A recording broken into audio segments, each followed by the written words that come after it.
bobbity boop. We should be live. Happy to hear it. Hello, welcome. This is session 25 of Roll for Severity's second D&D campaign.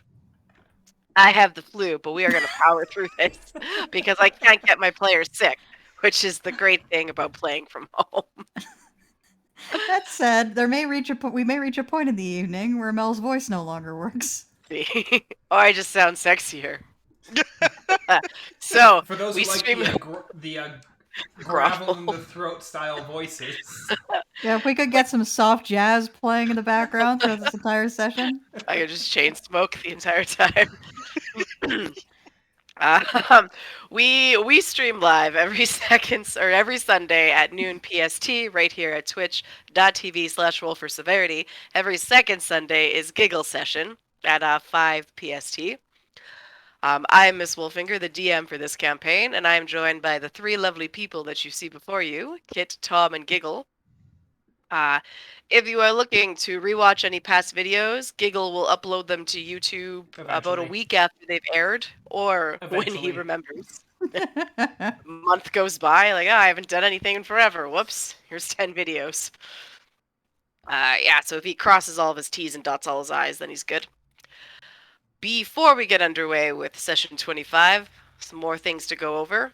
Each month, we donate a portion of all income generated by Roll for Severity to charity. This includes things like direct donations, bits, subscriptions, and then any sale from the store. This month's charity is the BC Children's Foundation supporting British Columbia's Children's Hospital and researching ways to transform and improve healthcare for children. I'm all for that. If it wasn't for this foundation, you wouldn't have the wonderful person that is not Nathan who plays in Giggle's campaign. He is an absolute gem, and we are grateful he is still around. Indeed. You can check...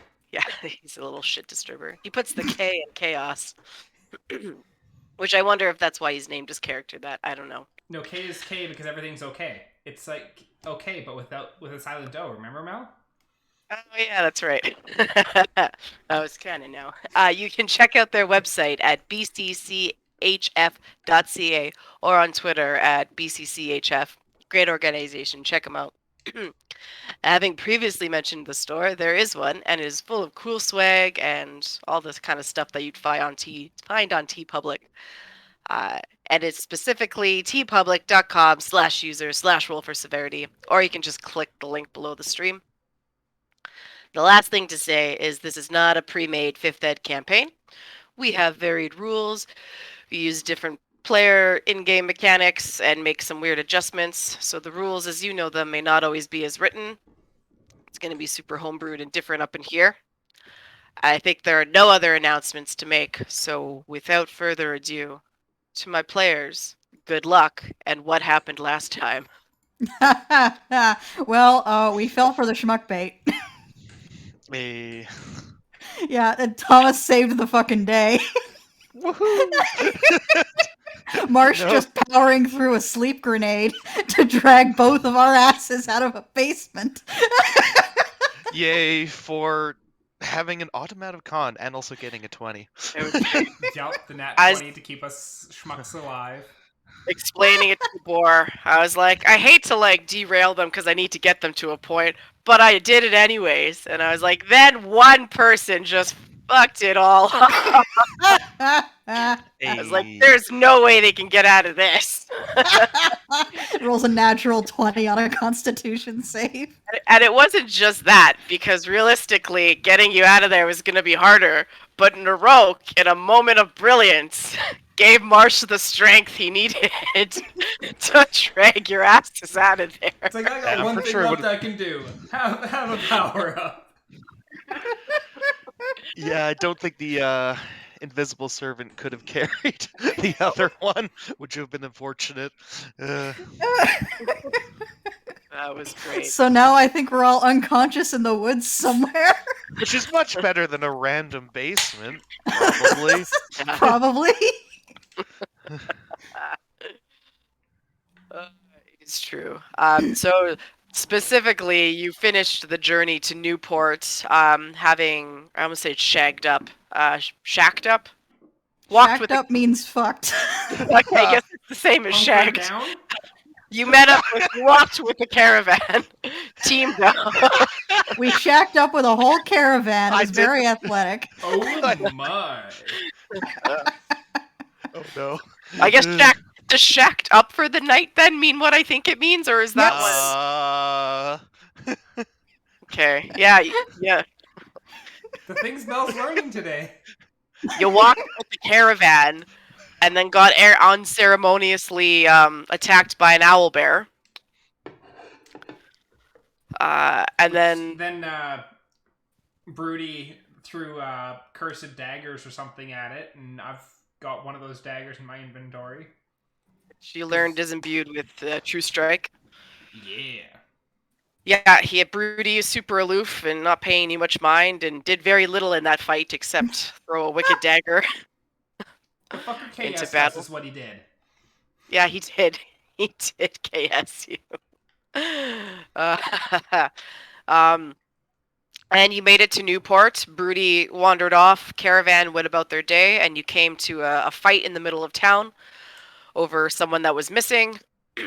You confirmed it to be the brother of Irisil, the contact you were meant to get a hold of to help you get around to the Moor Desert.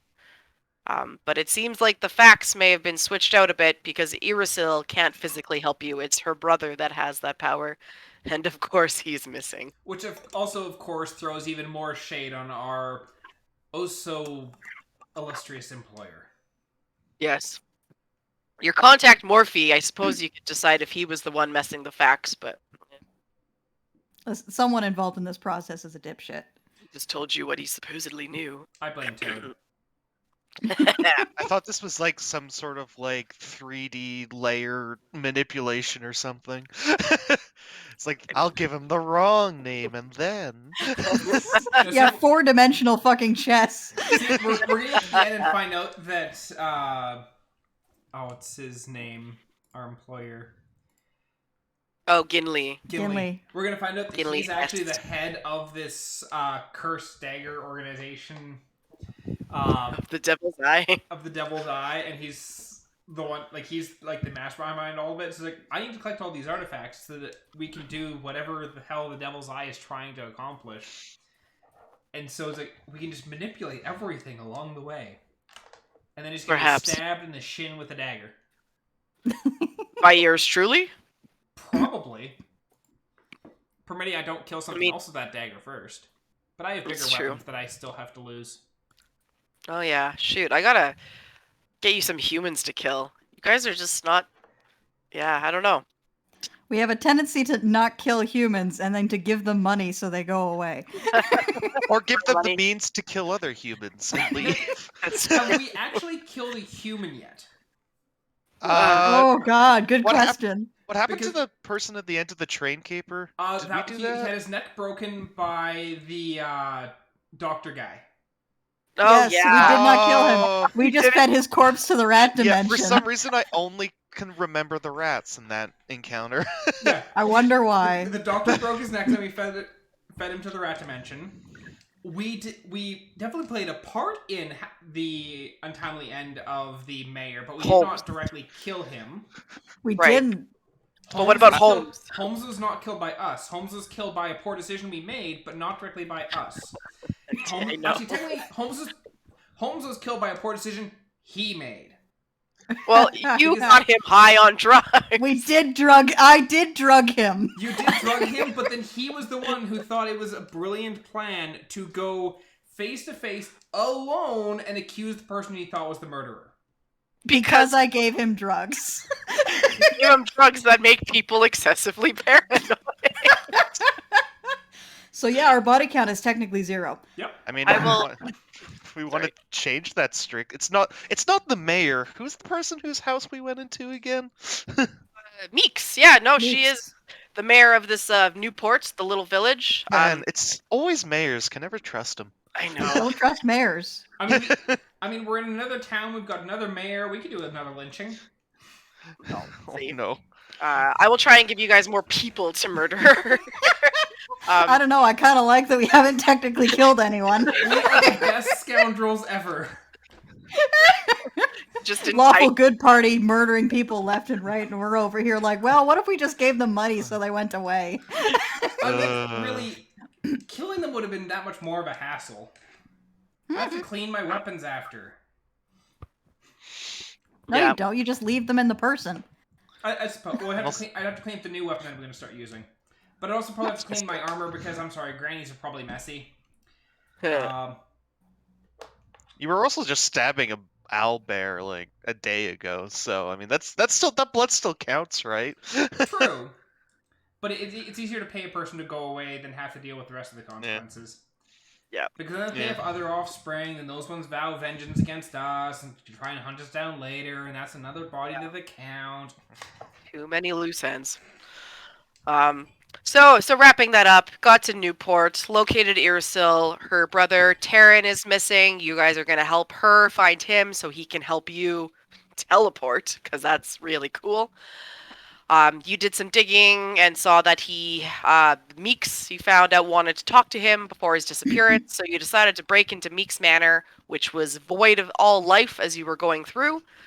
And then as you entered the basement, the door closed behind you, and there was a kind of a poisony sleepy bomb thrown in after you, which Marsh heroically just powered through and took your sorry bodies to the woods, where...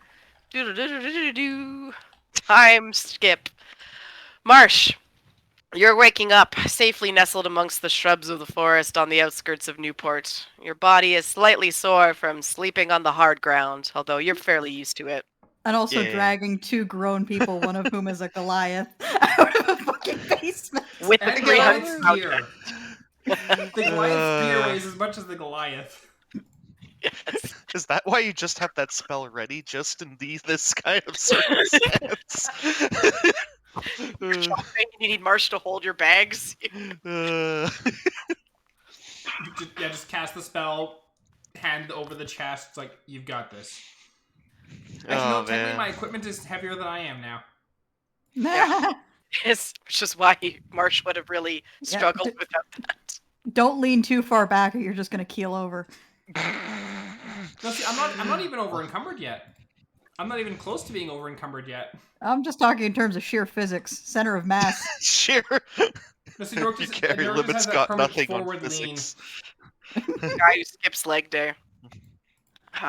Every day so is leg day when you're carrying 400 pounds of gear on your back. Yeah, Naroke is all legs. Aside from the soreness, then March. Oh, sorry, go on. Oh, sorry. I was just my cat jumped up where he normally doesn't jump up. Sorry, continue. Oh no, that's a good interruption. I love cats. Cats always take precedent. Hey. Aside, from the sore body, you feel fairly well rested. And you look over and you can see your two companions laying where you dragged them, slowly coming to. The taller of which is being used as a seat for Raptor, who seems to be intently on the lookout. Wait a second. Oh, cool. Hi, Raptor. Did we bring Raptor? I'm not certain. I think I left Raptor. You left Raptor in Raptor came and found us. Yep, and is sitting on the road. Like I wouldn't put it past him. How smart is this fucking raptor you built out of trash? I swear I have to check his intelligence like every 2 sessions. I mean, he's smarter than a dog, so I can feasibly see it. Here's what I need to know: is he smarter than Naroke? Oh, no, What's his intelligence? Probably not. 4. So I know you have but maybe. I know you have a -1 to int, so I think he's got a couple more int levels to go to. Depends on the question you ask. Who's smarter? Yeah. As we've determined before, Naroke is that kind of stupid that occasionally wraps around to brilliance and then right back into stupid again. So yeah. I'll wake up. Almost a little bit worried about my own raptor, and then I'm just going to just wait for the rest of the party to wake up. I can't think of anything I'd want to do immediately enough. besides just keep watch. Naroke, Nick, your bodies are also sore from sleeping on the ground for the night. Your heads are a little fuzzier. You weren't able to just shrug off the stuff like Marsh was. Ah, fuck, what did I drink last night? I know, but I think you gave me some too. Ugh. So I threw the grenade into my bag of holding. I'm just gonna like away from me, just like quickly open it and close it. Is it like still gassy in there, or is it mostly good now? No, that's dissipated. There's nothing left. Okay, I'll take the grenade out and I'll just kind of like waggle it. It's like it's this thing, I guess. Waggle a live grenade. It's used. I don't know if Marsh knows what that means, but It's not spewing gas anymore. Yep. And Marsh, as you're dangling it, you can see the same sort of ornate eye as on the dagger used by Broody. Well, I guess that's pretty darn incriminating. Huh. It's like how like it's kind of a weird question to ask. How technologically advanced is this grenade? Yeah, no, I get what you're saying. It looks. You would say that it was done by someone that knows what they're doing. It's a series of like rings that need to line up perfectly before the dagger kind of pops out, and then the gas can dissipate. And so you can collapse it by shifting the rings into place and then kind of locking it back. Okay, so Marsh is basically just playing with this like a Rubik's cube right now. Okay. Marsh actually just trips it again and just gasses us all. Oh no! A nap time. No, God, no you have hissing. 37 hours of sleep. Thanks. No one expects the second gas grenade. No one would expect a grenade to go off twice. That would be silly, Oh, especially in shoot. a world of magic. That's a great idea. So, Write that Mel, down. just for Yes. clarity, that counts as we had a long rest? It does, yes. Good. I think yeah. back. If you look into the world around you, you can tell that it's past late morning, creeping into early afternoon. So you guys slept through the night and then some. So, very much had a long rest. Okay, so we fell for some primo schmuck bait, right, guys? I mean, it was. I guess looking back at it, it was rather obvious. But man, people don't usually give us the slip. It's usually the other way around. I'm not used to it. It kind of makes me sad. Well, at least we didn't wake up bricked into a wall. Yeah, that's man. Should we pick up Andrus? Should we even go back into town? Well, I mean, we gotta go back into town. We still gotta go and find out where Terran is. Terran? Yeah, but we. I think this... we need to do some very stealthy recon before we show our faces again.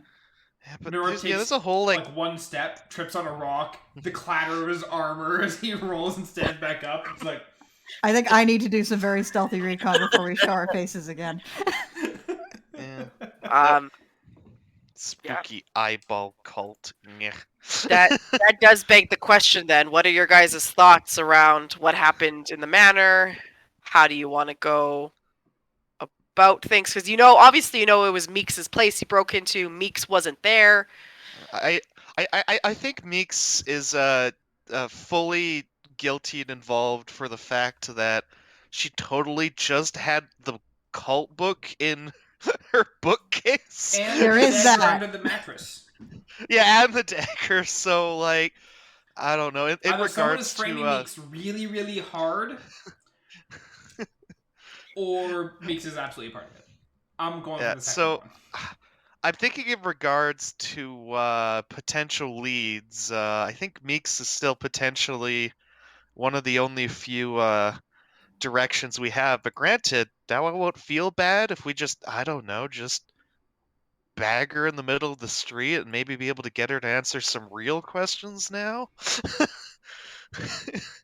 I don't have tremendous confidence in our ability to bag someone in the middle of the street, considering that our attempt to recon a house resulted in us going into the spooky schmuck basement and getting gassed. Yeah, but now We we're do have the slightly bag of more holding. We grumpy. could shove them in. We do have the bag of holding. Which one? No, we need to question them. We're not just gonna murder them. No, that's why we're using the bag of holding, not the bag of rats. There's no air in the bag of holding. They've got 10 There's minutes of a- air for a single Hot creature 10 of medium minutes. size. She's small. Naroke pulls out his glasses. Just kidding. Oh. In all technicality, we could probably find a straw. I mean, I could still cast. We find Beaks. Just cast the sleep spell on her, and I don't know. Just put her in a comedically sized bag and walk out of town. She is a gnome. She's pretty compact. Put her in a big backpack. Do you have the sleep spell? Yes. Yep. Excellent. Because I do Marsh not. has cast it before. It doesn't come out too often, but it has come up at least once. Yeah, that's Marsh's plan. It's probably not the best plan, but it's Marsh's plan. Walk into Yeah. town, sleep, walk out. Yeah, I would like to do some recon before we execute Marsh's plan, which is currently our only plan. Maybe a better plan will surface once I do some recon. I'll say also just worth mentioning, Irasil lives on the outskirts of town, so We should go check on Irasil. It'd be worthwhile You to have check all- on Irasil and also seeing if she knows anything about the creepy eyeball cult.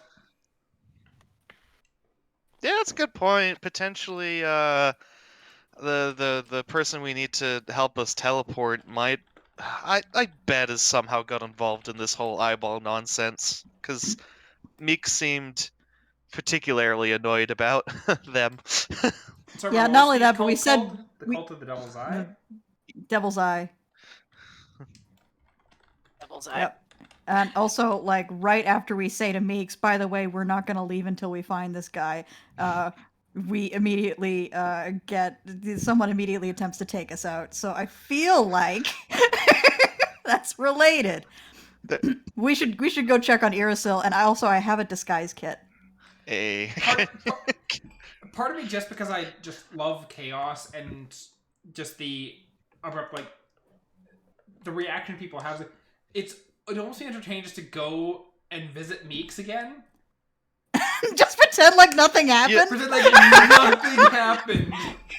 And just go in and be like, so, we're actually investigating Terran the disappearance of Terran right now. We're wanting to ask you a few questions. Are we gonna gaslight Meeks? Would be the first person.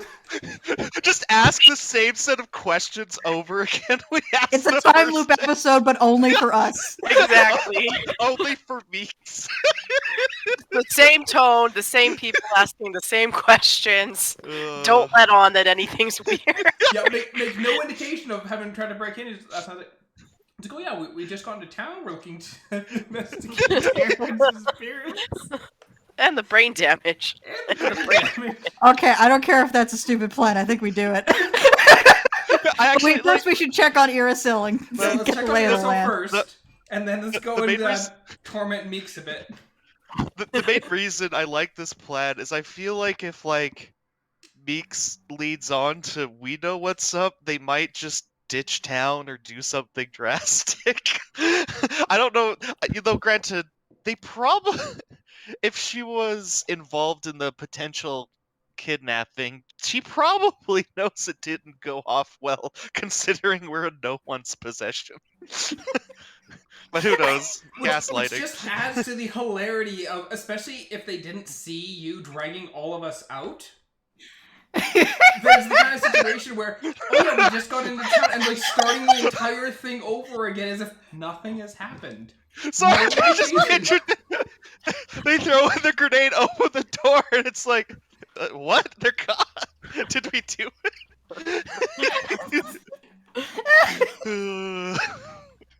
Oh, shit. This is an And incredibly this is why we're unusual and funny scoundrels. situation. Not because we're going to murder Hobo, but because we will absolutely gaslight people for shits and giggles.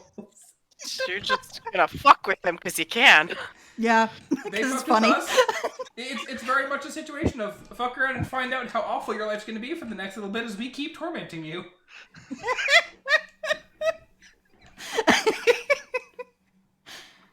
All right. So if Urisil is on the list, is the plan to outskirts town, Yeah, sneak Yeah, through Yeah, town? we'll go to yourself outskirts town. Okay. Go around the outskirts to find Urisil. Yeah, Okay. and then some point probably again should meet up with Andress at some point. Yeah, we should probably meet Yeah, with yeah. Endress, if nothing else, to give Endress the grenade and see if Endress can deduce like anything in regards to the grenade, like what kind of toxin might have been used to knock us out, and if there's anything that can Is be that done. is to that help really us. Hendriss's field of I expertise? think that's more my gig. Yeah, that might just be more Marsh's thing. Marsh is the artificer. True. Yeah. I'm specifically thinking in regards to the poison itself. Like, not necessarily how did the okay. grenade work, but like what kind of poison might have been used in this. And I'm not sure. Yeah, what, I guess if that is more. I guess if help, then go for it. I guess if it's not like plant cocaine, like it's not like completely in my wheelhouse, just all the mechanisms are. Yeah, like I don't. Thomas, I need to tell you that cocaine is already plant cocaine. Oh. What do you think cocaine is made out of, Thomas? Fairy sparkles. The toenails of giants. Yeah, like I fully expect that Marsh could probably recreate or probably create some abomination variation of the grenade, but still, my thing is whether we should try and find a way to, like, if there's anything that we can do to protect against the knockout gas. Because especially if we pull the role of, like, we just got into town and, like, going and harassing Meeks again, then Meeks may get, like, they're probably going to invade my house again. We're going to need to throw more grenades down there. I want to make a cocaine grenade. Suddenly drugged. It'll counteract the sleep grenade. Yeah, I thought of a bunch of things. We will experience a new human emotion called slow fast. It feels incredibly bad. I was actually just thinking, it's like, what could I have maybe done if I didn't pass the con save? And I'm like, well, I got a bag full of white flower powder. Oh god. That's funny. Okay, start writing notes on your craziness. I think people are going to want to study you guys one day. I just like the counter to sleep psychiatrists? grenade, wake up grenade. All right. We end up in the history books. This is gonna be an interesting chapter. Yeah, human psychology. So Irisil first. Easy enough. Newport is not huge. It's thriving, but not sprawling. So you can make it to the outskirts, easy peasy. You recognize her creepy garden with its carnivorous plants and her fun door and stuff. Yeah. Do you give me perception checks, everyone, while you're like sauntering up to Irisil's place. Yeah, we're not sauntering, I think. I think we're stealthing up. Stealthing, okay? No. It will help if I look where your things are. That would help. Dirty yes. 20 on perception. Ooh, yeah, alright. Marsh, Dominic, it's pretty quiet. Irisil lived in a place where she had about like 6 neighbors, sporadically spread throughout, and no one is out. So, all quiet outside. As you're stealthing about. Okay. Can I do like a circuit of the house? Trying to determine if there's anyone inside. Yeah, absolutely. You can give me an investigation check if you want. Okay.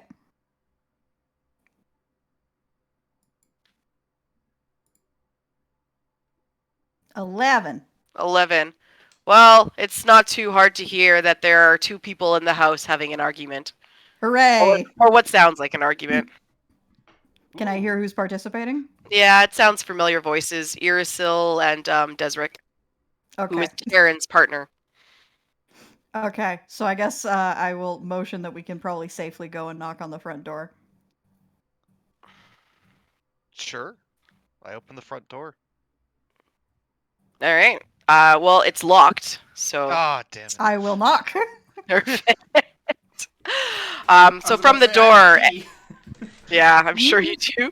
From the door, you can hear the talking, and as soon as you knock, it immediately quiets down. And it's probably like 15 seconds before you hear the quiet footfalls of someone.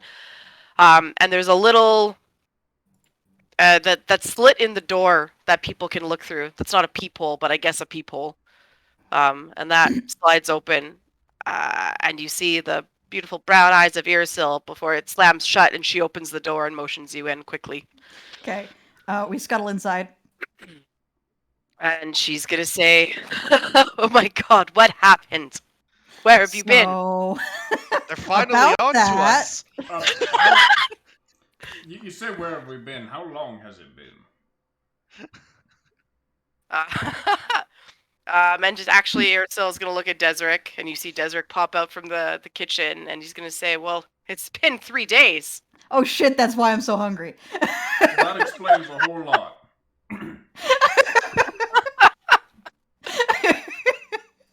Must have been a really good nap. You earned that long rest and then some. Yeah, I think Raptor would have found me evenally after a couple of days. Sorry, Well, gotta at go this in point, you here, have to Raptor. go and check in on Andros on account of the fact that it's been 3 days. He's probably like, where the fuck did they go? Yes, that is why Raptor found you. I think he was just like, "That's odd."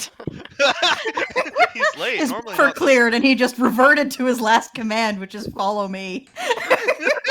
This command obviously isn't Yeah, working. He had his automatic update and just went back to previous programming.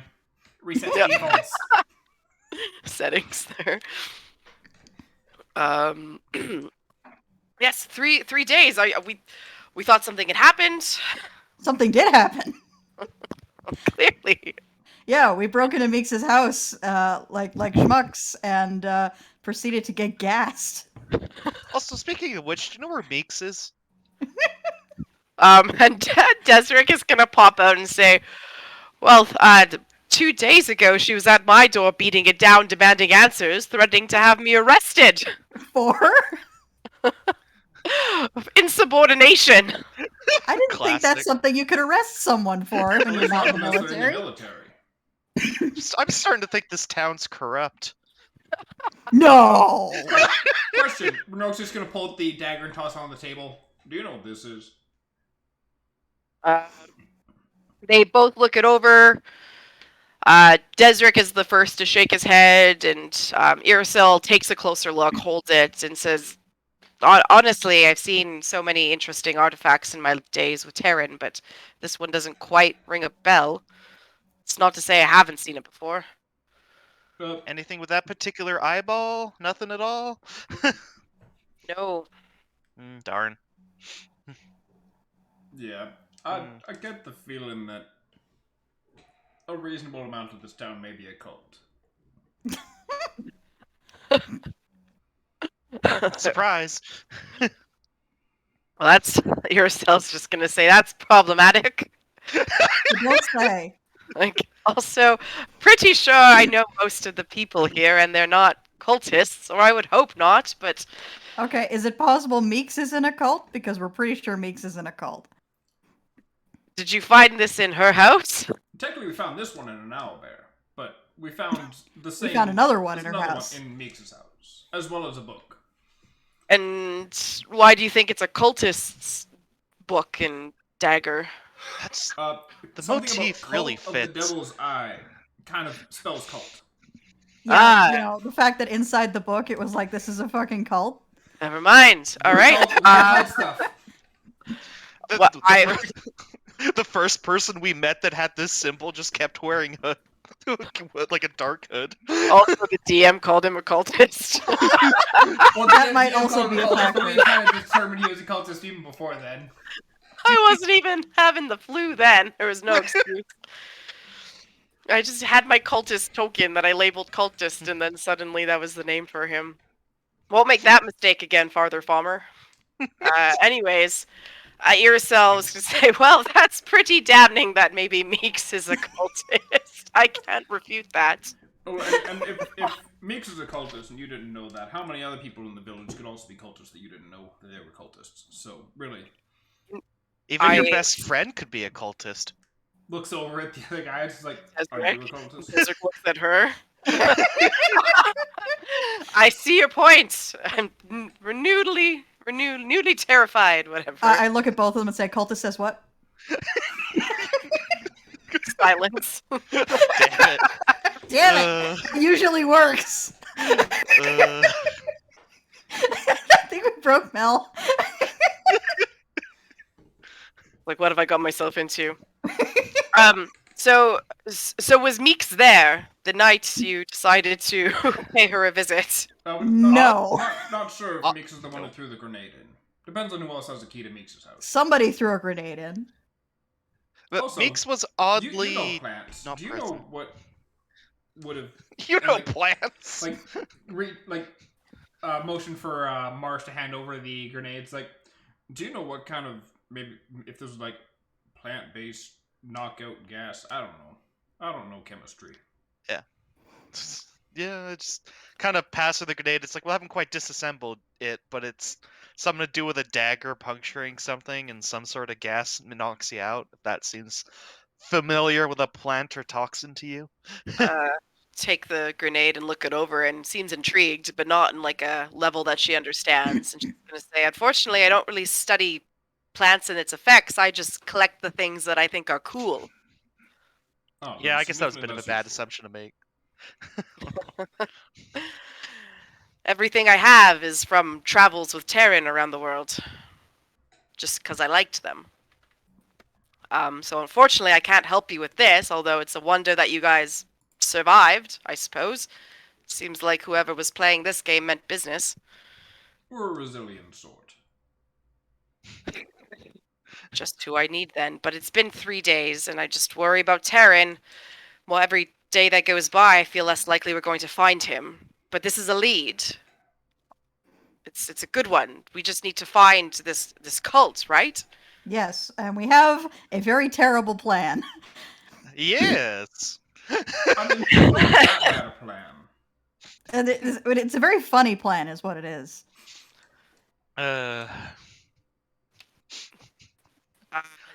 Deseric's making tea and says, I fear to ask. What is this plan? We're gonna go talk to Meeks and pretend like nothing happened. Oh, goody. Even if She's it doesn't gonna work, it will now- be fucking hilarious. It will be very funny. We may die, but it will be funny. And Deseric's gonna look over to Irisil and say, I'm sleeping here tonight. Meeks threatened to arrest me if one more thing goes wrong. Yeah, you should probably stay here then.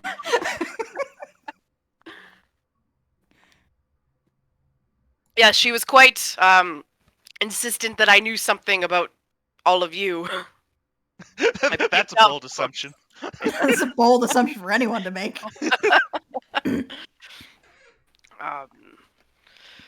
So yes, if she's on to me, then she's on to you. But you guys are willingly going to her to... But now we're on to her. Therefore, we're in the lead now. Are we? Yes, because we were able to play. Alright. So then what do we do in this plan? How do we help? You know, he seems like fired up. Like, Well, like we just showed up in like we came in and talked to you as if we just showed up in town. also, You can be as confused as they are. Also, I feel like we should maybe, like, are there any other strange happenings around town that you think might be relevant with some of these recent revelations? Is there like a town hangout or something? Everyone but you guys are invited to. Actually, that's a little on the nose. Well, yes.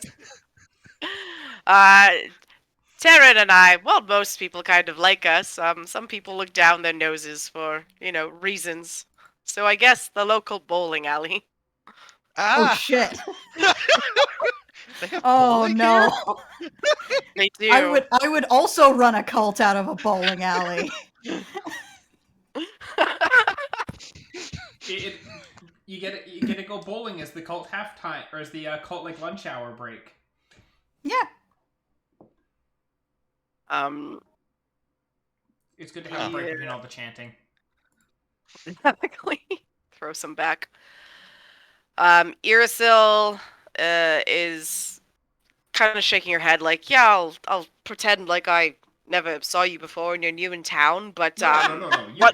You can pretend like you've seen us before, but if anyone comes and asks, say that we came in and were chatting with you as if it was the first time we'd arrived in town. Okay. Listen, we know it's a dumb plan, but it's what we've got. It's a Perfect. plan. We gotta do something, and this is something, so we're gonna do it. Love it. The moment you move out, you find me. I'm going to go. Now that I have a cultist, a dagger, something to go off of, and obviously she doesn't keep it; she gives it back. But Naroke takes the dagger back because he's got people to stab with it. yeah, she's I'm going to do some of my own research on this and see if I can find out if locals know. I'll be discreet. You might want to be careful about walking around being like, "Have you seen this symbol?" No, I won't do it quite like that. That seems to be your kind of MO right now. No, we would be doing that. I would absolutely do that. Which if I that probably means it's a bad idea. I'm gonna go to some friends and just try and suss out if they're actually friends, I guess. I'm not close with Meeks. She ignores you. I never liked Meeks, but I never thought she was a cultist, so this just gonna see what I can find. I'll be careful. Shall we meet up tonight? Yeah, that sounds like a plan, unless we get gassed again, in which case we'll see you in 3 days.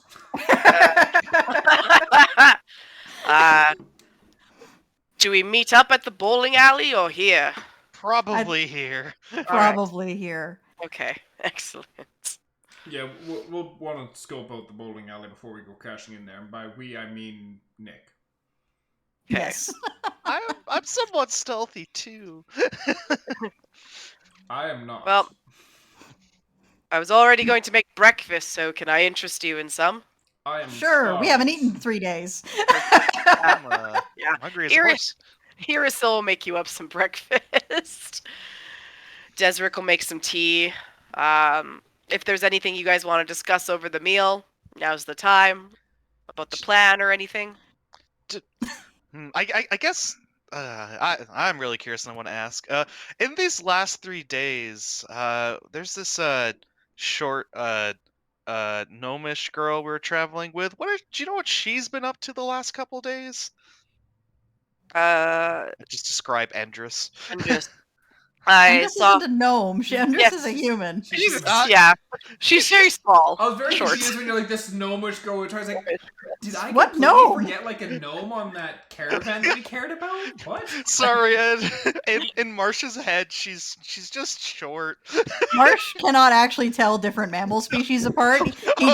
He just guesses wildly. He thinks Naroke is a dwarf. He Some builds sort a of hammer ball and hits really goblin. hard. Must be dwarf. I think, Desirek, you've been out and about more than I have. And he's gonna say, the human you came in with is, by the tavern. I saw her. Just by the tavern. Where she is now, I don't know. Okay. Did she seem overly distressed when you saw her? Yeah, she was talking to a raptor? It was strange. Oh wait, I turned to Raptor. Raptor, nod or shake your head. Can you find Endress? I think Can Marsh... you lead us to Endress? He cocks his head and then chews his claws. Can you take us to the gnome? There is apparently one of. He scrapes his foot twice in the dirt. don't know if that means yes or no. Yeah, I don't know Or if either. he's just gonna go and find some random gnome. Here you go. And Desert will be like, ah, yes, that was the creature. That's, yes, that very same. Well, Can't, darn. can't imagine what they were talking about. Yeah, it's not very talkative. Okay, sorry, I just picture Entrus just find Marsh, please, just, and then just when Entrus looks the other direction, looks back, Raptor's gone. It's like, damn it. Damn It's like, take me to Marsh. Actually, I guess take me to Swamp. Yeah, take me to Swamp. Exactly. You are Yeah. Swamp. That's where he got confused. Zendris doesn't know any of our real names. It just goes to a swamp. I did Oh, it. well, is this at all how you saw this plot playing out? Oh, where's Okay. where's that post? Just a moment, because this entire setup is just a very strong matter. Like, my understanding of D&D is the GM can or has the power to make the next quest a heist, but the players control where the background music for the heist is the Pink Panther theme, the Mission Impossible theme, or the Benny Hill theme. That's pretty good. However, we do not have any control over which one it is. It's also my understanding the players do not have conscious control of this, and that they will always end up choosing the Benny Hill theme no matter what they do. Basically. Any other questions over breakfast? I think no, but I think what I'm going to do is take my disguise kit out and be like, okay, before we pull our hilarious goof on Meeks, I think we should probably swing by the inn in disguise to check on Endris. Yep, I agree. That's fair. Are all of you going in disguise? Maybe just me. All right.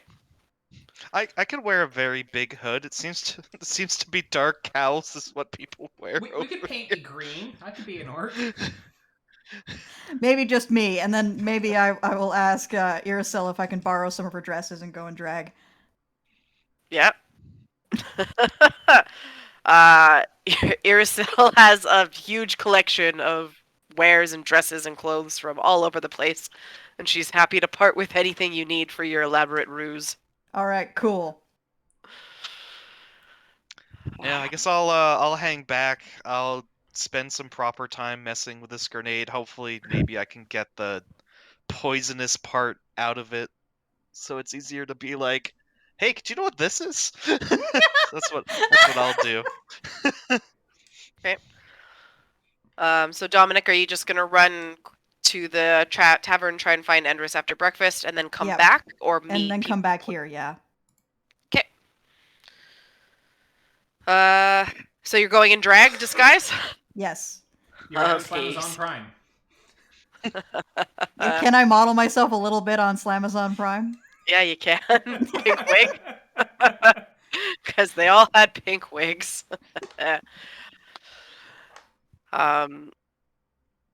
God, the idea of grannies running a fight pit like a fight club is It's just just so good. It's so The biggest fucking thing. good. Well, you also just got to consider that it's like, okay, the majority of the people who are going in that fight pit, it's a whole bunch of big beefy guys slamming their bodies against each other. They're just there for the homoerotic nature of the sport. probably, and to make some good money off of it, off Oh, yeah. their thirstiness. All right, Dominic, do you are you going as Slamazon Prime as your drag name, or do you want a different drag name, or do I just call you Nick? I think you just call me Nick. All right, Nick. If anyone asks me for a name, I'll have to make one up on the spot, and it may be Slamazon Prime. Okay. You head out, taking the way in town, not through the trees like some sort of creep. And as you get into the village proper, it's again kind of bustling as it is. The market's busy. No one seems to be paying you any mind with your beautiful, luscious pink hair. I'm actually genuinely impressed Iracil had a pink wig. She's been a lot of places. It's amazing what you get when your brother can teleport. It's actually just one of Slamazon Prime's wigs. They teleported to the fight pit, so I didn't got the fuck out. They've been to the fight club you've been to. That'd be cool. Every place you've ever been, they've been to. Anyways, I don't know. Figure that out. Yeah. So on your way to the tavern, actually, just give me a perception check Okay. as you're walking through the town. 14. 14. Ah, okay. Nah, it doesn't quite. So what do you see then?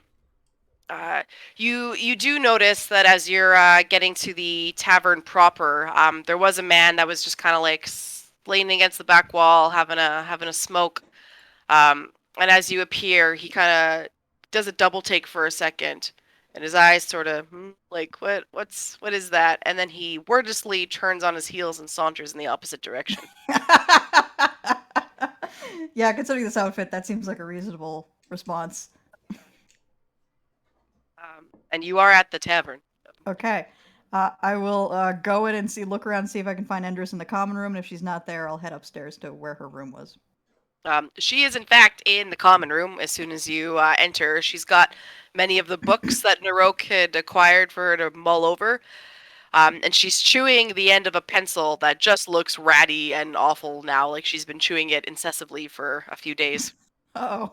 And it looks like she's stress reading. Okay. I will go and sit down next to her. She's kind of shocks, like two, as the presence before her, and is like, "Can I help you?" Hi, Endress, it's me. Okay, I need to go to bed. I'm quite tired. No, wait, shit. I never told you my name, did I? Anderson's heard us Slap call us you off, Nick bro. enough by this point, I'd say. Oh yeah, no, Yeah, like yeah, it's her voice. Yeah, it's me, Nick. It's I'm like, in disguise. Don't yell my name. I'm in disguise. Okay, I okay. couldn't Why are you in? tell. Why that disguise? Why? I figured it was the version of me that people would be looking the least for. Well, I think you got that right. Okay. Where have you been? We have been unconscious for 3 days in the woods. Why? We funny story. We broke into someone's house and got gassed. Oh, okay. That honestly tracks with what I know from you guys. Yeah, honestly, you should not be surprised at all about this. No, is everyone else okay? Yeah, they're okay. All right. How can I help? Let me put these books away. And she starts to collect things and like, what's going on? What are we doing? What's been happening over the last 3 days? Like in terms of the town, anything weird? You'll follow her up to put her books back. Well, yeah, they're that gnome lady seemed pretty upset. She was beating down a lot of doors, had some of the small guard with her, threatening a lot of arrests because someone broke into her house and she was demanding to know who was affiliated with it. And I was crossing my fingers that it wasn't you guys. Yeah, sorry about that. Oh, good. I kept quiet. They didn't come here, thankfully. Seems like no one remembered me. Probably because I didn't. Yeah, you should take advantage of that as often as you can, honestly. Yep. Yeah, so I don't know, the town's kind of on edge. The guard presence has increased a slight bit from what I've noticed. Do you know if they're circulating any descriptions? Ooh, I don't. Yeah, no, I try to stay away from it. I thought if I asked, it would look suspicious. I did send Raptor out to hopefully find Swamp. Yeah, he found Swamp. Well, that's good. I was worried. It's just 3 days was a long time. I wasn't sure if maybe you left. Yeah, sorry about that. Okay, gassed is gassed. I don't think Naroke had any, or sorry, not Naroke, Sir Darwin had any spare brain cells left to lose. So hopefully he's okay. She's not wrong. Yeah, I kind of pat her on the shoulder and go, "You're not wrong about that." Yeah, guards are just going around, kind of, I don't know, bugging people, I guess. All right. Have you found anything useful information-wise over the last couple of days? Nope, just more about where we're going in the desert. All right. Have you heard of something called the Cult of the Devil's Eye? Yep. Why do you ask? We found some evidence in Meeks' house that she might be involved. Oh, that's lovely. They're a lovely bunch. I'm so glad you found that. And this is just getting a worse and worse migraine over the course of this conversation.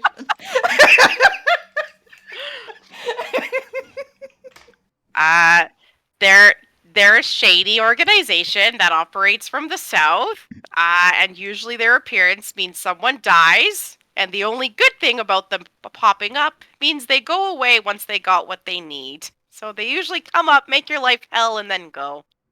All right, cool. Is there a general theme to what it is they need that you know of? They're sort of like more powerful mercs for hire, like more organized, I guess. And they hoard wealth, so I guess kind of typical stuff. So if they're here, I'm guessing somebody's paid them to do something.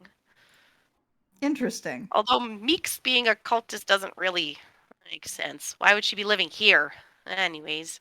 Sounds more and more like Gimli is guilty.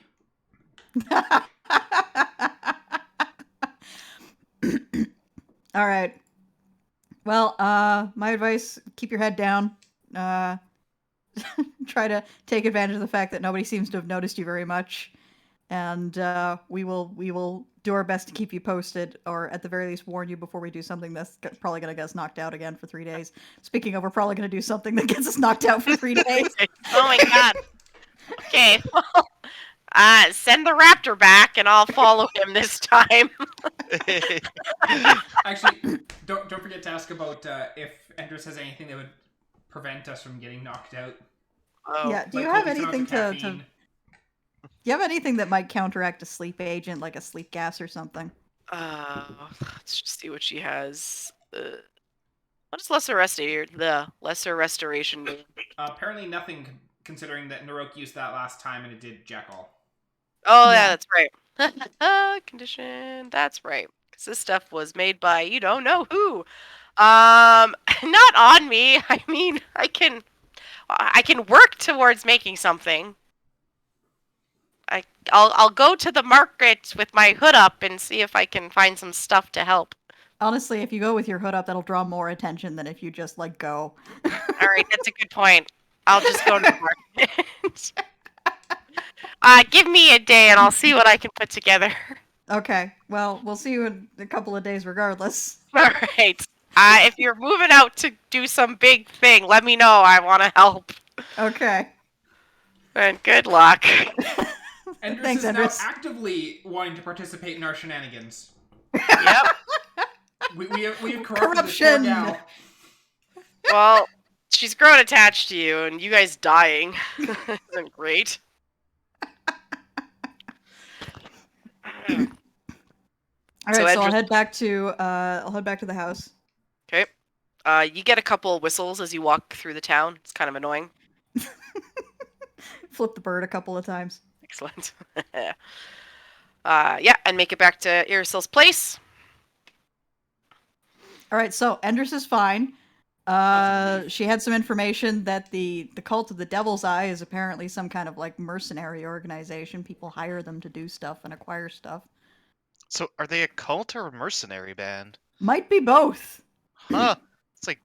Wait, so they're a mercenary band that's like or they're a cult that's like a mercenary band that gets hired to go out and find artifacts and stuff.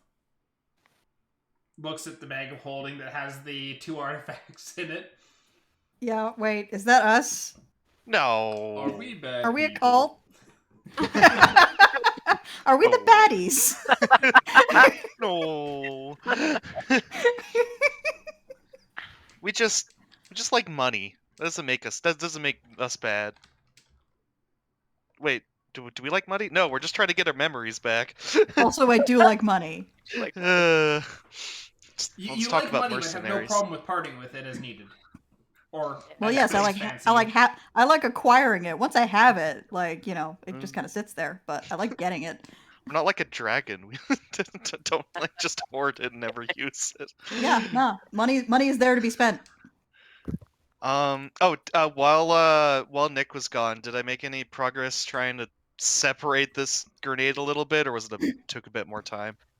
No, you definitely made some progress. I think once you've established that it's not going to go off again, you were a bit less dainty in your Mhm. work, and you Yeah. cracked the hull of it, and it looks to be almost like the pit of a fruit in the inside, Ooh. like a pit of a large peach. I almost said pear. Bit of pear. It's pelican pears. Those things are deadly when you crack open the pit. Yeah, cool. Yeah. I'll just put that in my inventory. Might come in handy later, and yeah, good to go. Wait, so Right. it was a pit that gassed Yeah, us? it was. Yeah, it seemed to be the mechanism was a sharp dagger-like stabby thing. Pierced the pit, which emitted a very, very, very strong gas. Noak's gonna kind of look over to shoot, what's her name? Irisel? Irisel, and be like, do you know what kind of fruit has this pit? You've been all over the place. I have, and I've eaten lots of fruits, but I don't. I'm sorry. Not Man. familiar. If only we got this like before we went to the plant castle. But she would know. Yeah, I'm sure that well. all the friends of Umouth might have been able to tell us what kind of fruit this was. Oh They yeah, ate a lot of the Umath. plants. Aww. He ate it. Oh, He did eat her. She was delicious. Yeah, aw, that cannibalistic plant person. Carnivorous. It's not cannibalistic because plant was not also people. Fair That's enough. fair. Still. Anyways. All right, so as I'm taking off my disguise, I'm like, okay, so we're gonna go fuck with Meeks now. Yeah, let's do it. Let's go. I'm down for this. Right, so during the day, because that's when you did it before. Yep. We're aiming for around the same time.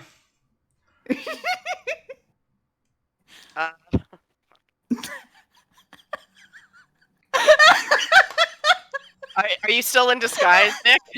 No, I'm taking my disguise off. No, we want to go basically as close to this exact same way as we were about the first time. Yeah, I'll let you jackasses have that. All right, so through the village you go, and everyone can make me perception checks as you're getting to the town market proper.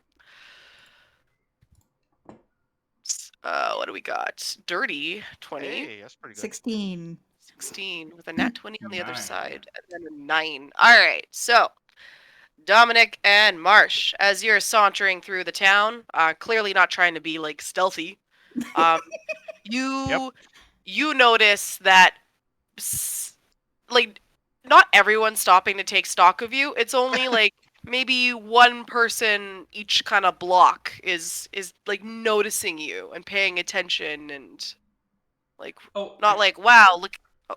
Go on.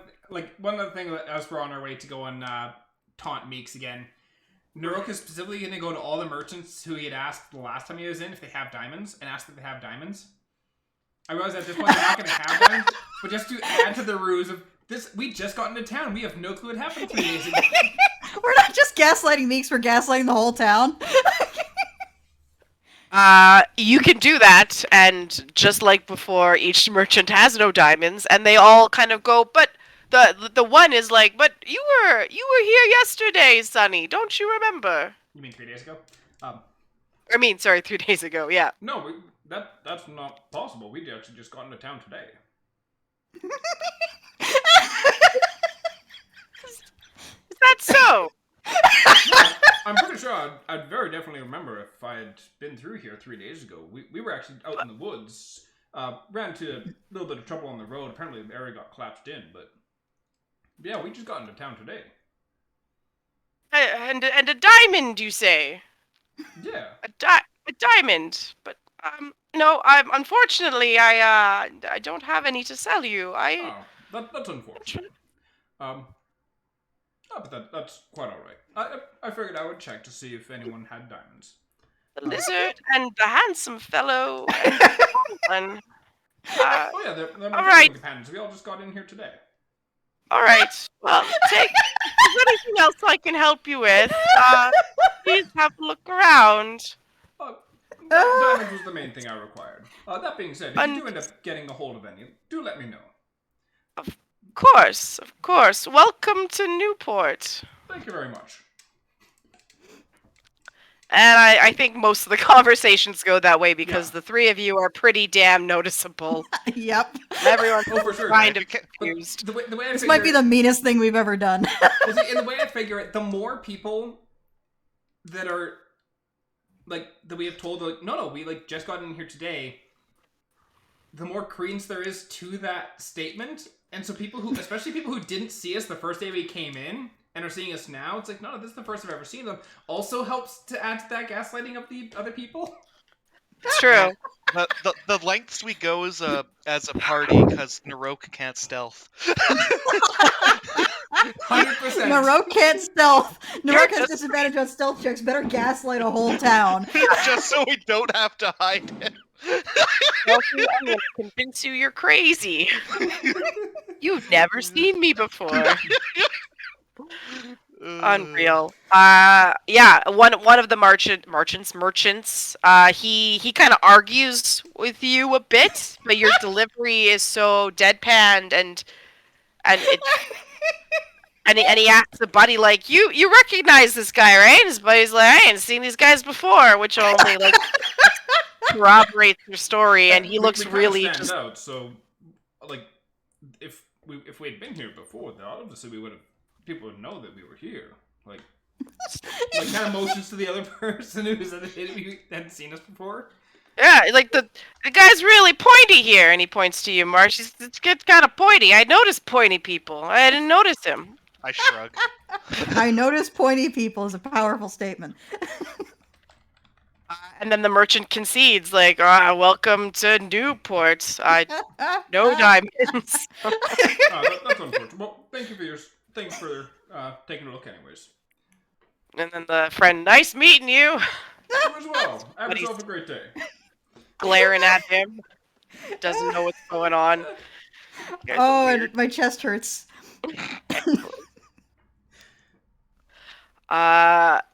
And anything else on your way to Meeks Manor? I think we're just about covered it.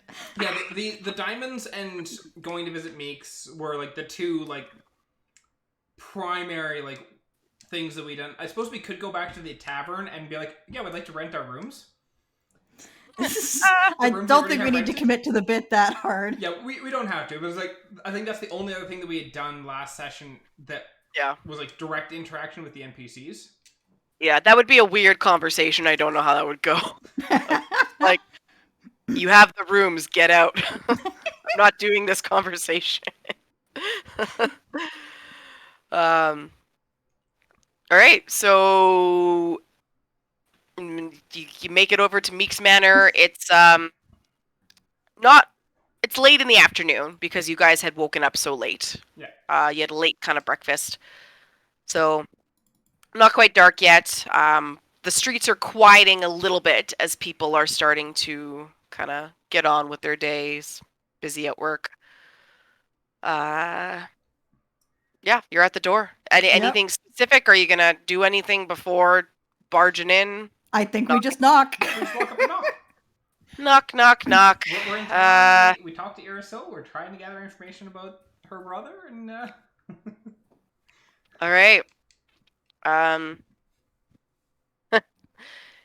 Yeah, after a moment of knocking, you hear footsteps, and they're loud and fast, almost as if they're coming down the stairs, like an elephant, you know. Just boom, boom, boom, boom, boom. And you hear kind of like what sounds like a body hit the door. And then the handle turns, and it flings open, and Meeks is there looking up and says, "Did you?" And then just like she pales. She just Hi, are you pales. Meeks? What? Are you Meeks? Yes. All right, cool. We just got in town today, and we'd been asked, or we'd come here because we were supposed to speak to Irasil. Irasil, yeah. And because we were told they could help us get out to the desert, but unfortunately, it's actually apparently her brother who can. So we're trying to find her brother, and since you're the mayor of the town, I figured we'd stop in and ask if you knew anything about what happened to Taryn. What are you playing at? What? I don't get you. Beg your pardon? We're trying to find Taryn. Yeah. We were told that you had wanted to talk to Taryn. We were wondering what that would have been about. Oh, she insight checked you guys and got a 3.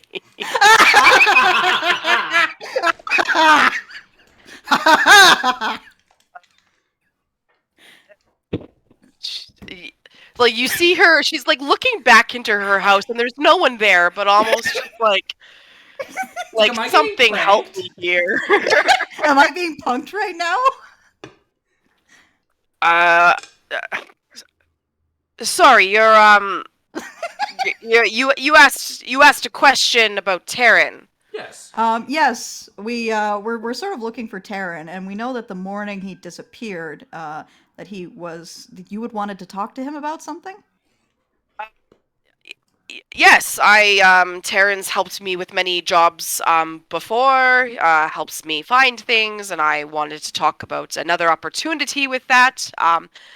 But he didn't show up, couldn't speak with him. He's been missing about 9 days now, so it's just hide nor hair of the boy, unfortunately. Do you know of any other jobs that he might have had that he was working on, and where those might have taken him? I'm not sure.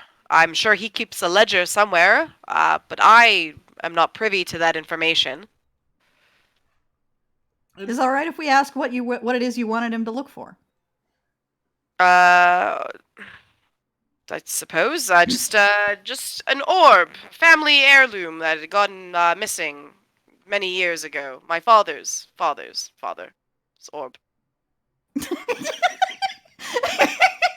Can I insight check her to see how close she is to a stroke right now? Yeah, you can. I want to get in on this too. Anyone can insight her. This is just delightful. 16. 16. 17. 17. Are you gonna bother Marsh trying to figure out what her deal is? Nope. I'm just focusing really, really hard to not fuck this whole thing up. There is no orb. She's lying through her teeth. She doesn't know her father's father's father. There is no family heirloom. Just trying to pull shit out of her ass and try to have a conversation. What do I think she thinks is going on right now? Yeah, she thinks she's having a stroke. She keeps also looking around you like she's waiting for something to happen. And you kind of get the sense that she's buying time. Sorry, go on. Are you all right? You seem a little unsteady. Nope. Just I didn't sleep well. I have a headache. My nose is runny. This is the meanest thing we could do to Mel while Mel's got the flu. I know. I mean, Mel has a party full of chaotic players. Like, yeah, it didn't matter. On a good day, this would have been hard. And really, this is par for the course for our group. It is. Yeah. Yeah. You're gonna fuck with everyone you can fuck with. Yeah. I was like, well, thank you for your help. I'm afraid that we can't really leave until we've managed to locate Taryn, because we're sort of at an impasse here. But if you do find we'll out be any sure to... additional information about Taryn's possible whereabouts, do let us know. Yes, please. Of course. Where can I find you? Oh, we're staying at the tavern. Excellent. Good. Yes. Well, unfortunately, no, I haven't seen the boy. Sorry I couldn't be of more help. Thank you for checking in. He closes the door.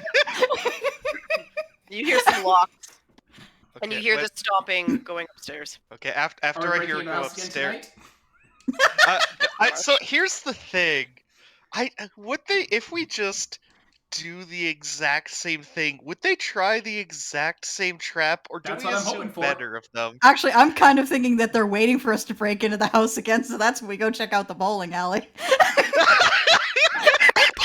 Yeah, because it's like I even though that's something again, I don't think we can pull the wool over everyone's eyes. I have a feeling if their plan didn't work the first time, they wouldn't do the exact same plan twice. Because maybe they thought the grenade gave us amnesia or something. So need to we're very good at pretending to have amnesia. So we'll need to We have a lot of experience. mix it We up have a lot of little bit. experience being in a time loop. Yeah, that's it. And spending the entire time of So- that time loop once again just fucking with the town because we could. Yep. But yeah, I think the bowling alley's probably a good bet. Yep. Also, like maybe I guess triple check to make sure we not being followed, because it seemed to be we were being followed last time. Shit. Well, the way as we are navigating, I think what we want to do is head back to Irasil's house, but we want to do it. But the way you dodge a tail is that you just navigate like an asshole. Yeah. Is if you're driving, you just break every traffic law you know.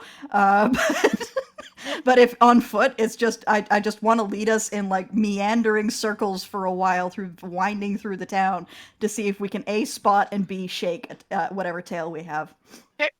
Well, especially if, like, once again, we just got into town, so we're exploring the town. We're seeing everything there is to see. Yep. Actually, especially if the bowling alley is open, we could just go bowling. Is the bowling alley open? It is. Want to go bowling? Let's go bowling. Ah, Sure. fuck. All right. What is it called? So it's you don't see it right away because even though it's a small town, there's a lot of buildings, so it's not intrinsically known where the bowling alley is. The bowling alley is just called Pinball. Pinball. Just Well, that's fun. confusing. Well, that's all bowling is. You hit pins with a ball. Yes, but pinball is also a game. But do we have pinball in this universe? Don't know the answer to that question yet. Pinball exists. These weren't things I thought of for the session. We're sorry. It's all good. Anyway, so it's called Footloose Lanes. Nice. You see there's like a wooden sign, beautifully crafted with like a fancy pair of shoes and a little pin off to the side. Yeah, and it's a big long building. Seems quite busy, people coming and going. And when you enter, it looks like your typical bowling alley. There is there's 8 lanes. Yeah, let's do that. And each lane has a human that's kind of up on a perch, and after someone's bowled, they hop down and they stack up the pins and then roll the ball down this greased little lane up to the thing. I think I've identified the person in this universe who has the shittest job. We found Is it. it the It's person right who's here. on the stable shoveling literal shit? Nope, it's the ball monkeys. These guys. At Yeah. least shoveling literal shit doesn't run the risk of taking a 10-pound bowling ball to the head. It's true. Yeah, I suppose Naroke probably could overhand throw the ball that far. I think there's rules about that. There's a sign. Yeah, so there's a lot of movement. People are bowling. People hop down from their little posts, stack, scurry back up. It's rowdy, lots of people laughing. There's a bar to the one end where drinks are being made and food's being made. There's a little front desk where you see one group bringing shoes back. Just looks like a regular bowling alley. All right, you guys rent some shoes. I'm gonna do some recon. Sure. So, no, Do they have any in Naroke's size? They have any do. for lizard feet. And they do. This is bowling alley specializes in stuff for everyone. So you, Marsh, they get you a pair that's kind of wider, like it spreads fairly I'm wide picturing the to sneakers from accommodate. Theodore Rex. Yes. I'm just picturing freaking Ronald McDonald's big ass red shoes. For you. So the pair that the guy brings out for you is super dusty. Because your feet are massive, and they don't serve many Goliaths. But he gives it like a pat down and a little shake before he hands it to you. And the bowling is 5 silver an hour. Okay, is that per person or? Per person, sorry.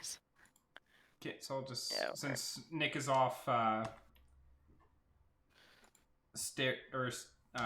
staking out the place, I will just pay the gold and a half for that.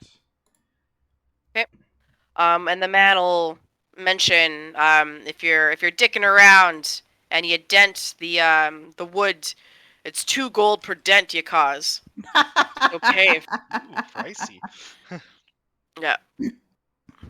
So no lobbing. I will do my best. Nick, I'm casing the joint, casing the joint. All right. looking for any mysterious back doors, things like that. Look for the Suspicious eye. activity. Symbols of eyes in conspicuous places. Okay. You know what? Fair enough. I'd say at a cursory glance, the walls, nothing seems to give it away there. The people are quite young right now. Like there's a lot of youth in there. Hello, fellow One kind youths. of Hello, fellow youths. raise the roof. To be hip. There's one older group there, kind of retirees. One, I don't know, maybe mid-30s group, but for the most part, it's just younger kids. So the people playing don't look suspicious. The people working seem kind of normal. And give me an investigation check. Okay.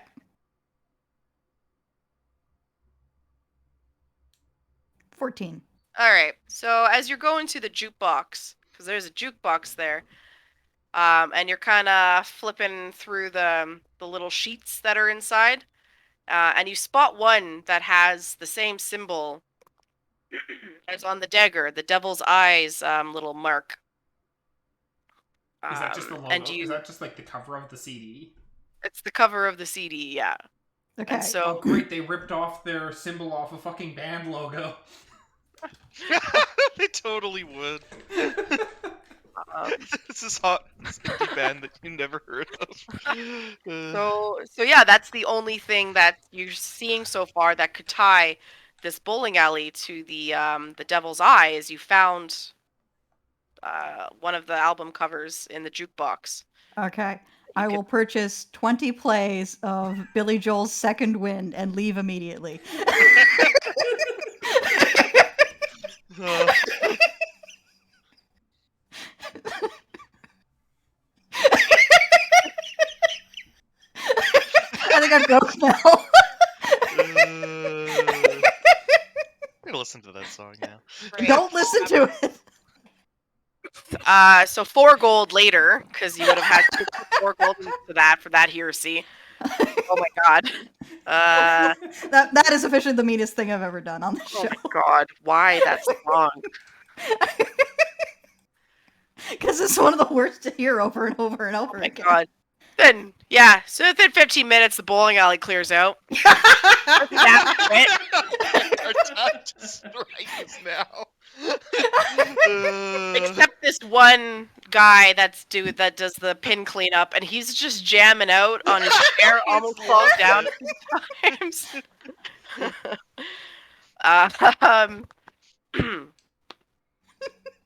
Yeah, what else are you guys doing? What do you got for me? You Well, playing that was some your rounds?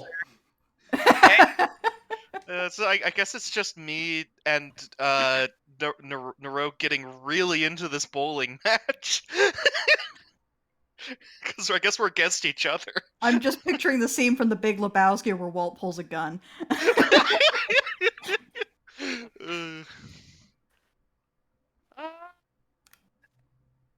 I don't know. Bowling's fun. I'm not gonna.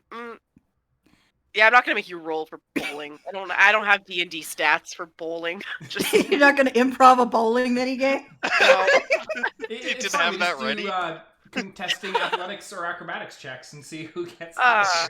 A question: What is entailed acrobatically in bowling? Is my question. What does a high how does a high acrobatics roll look like in bowling? You got a good you 4. do like a front flip and then the splits as you bring the ball through and roll it down the lane. Although it's supposed to be more sleight of hand versus athletics at that point. How hard can I throw the ball versus how good can you aim it? I'll do athletics. I'm cool with athletics. You guys can Boop. roll if you want. Oh. Alright. Nope. That's a 12. Naroke got a couple of lucky strikes in there. And partway through, Sorry, Naroke's just like, what the hell is this awful music? And I'm just really, I'm too focused. I was like, on should the it be bowling second win or should it be the seer? And I picked the one that wasn't going to make everyone's ears bleed. The seer is half an hour long and consists mostly of noise and bagpipes. Somebody just comes over and unplugs the karaoke machine. Or Yeah, I think the bowling alley owner would do that once they realize they've got no more customers. Yeah. No, someone does come from the back and unplugs it, and plugs it back in. And you all three of them see him kind of shift through something, and then he starts to like nod to himself and like he's happy with what he sees, and then he leaves the jukebox. Okay, I will go and shuffle over to the jukebox to maybe figure out what he was looking at. It is. There's four bands total, 2 on either side of the flip thing, and I don't know. It's wood grain on everything. The scarves. I'm just making you improv band names, aren't I? It's just 4 random band names. The scar. So it's not like he went over and like flipped it over to the eye to make sure that nothing had happened to that, and then like tapped the button a couple of times or anything like that. If he did, he didn't leave it on the eye. Okay. How many? This place is pretty much empty now, right? Yes. How close attention is the staff paying? Yeah, they're watching you guys. And in fact, Nick, if you're going over there to check it out, he's gonna be like, "We don't need your gold. You don't get to use that jukebox." I will take a couple of steps back from the jukebox with my hands up, like I've just been caught going for a gun, and then I head over to join Naroke and Marsh. That's right. We don't like your taste in repetitiveness. Yeah, that might have actually shifted my alignment to chaotic evil. Throw your balls and be about your business.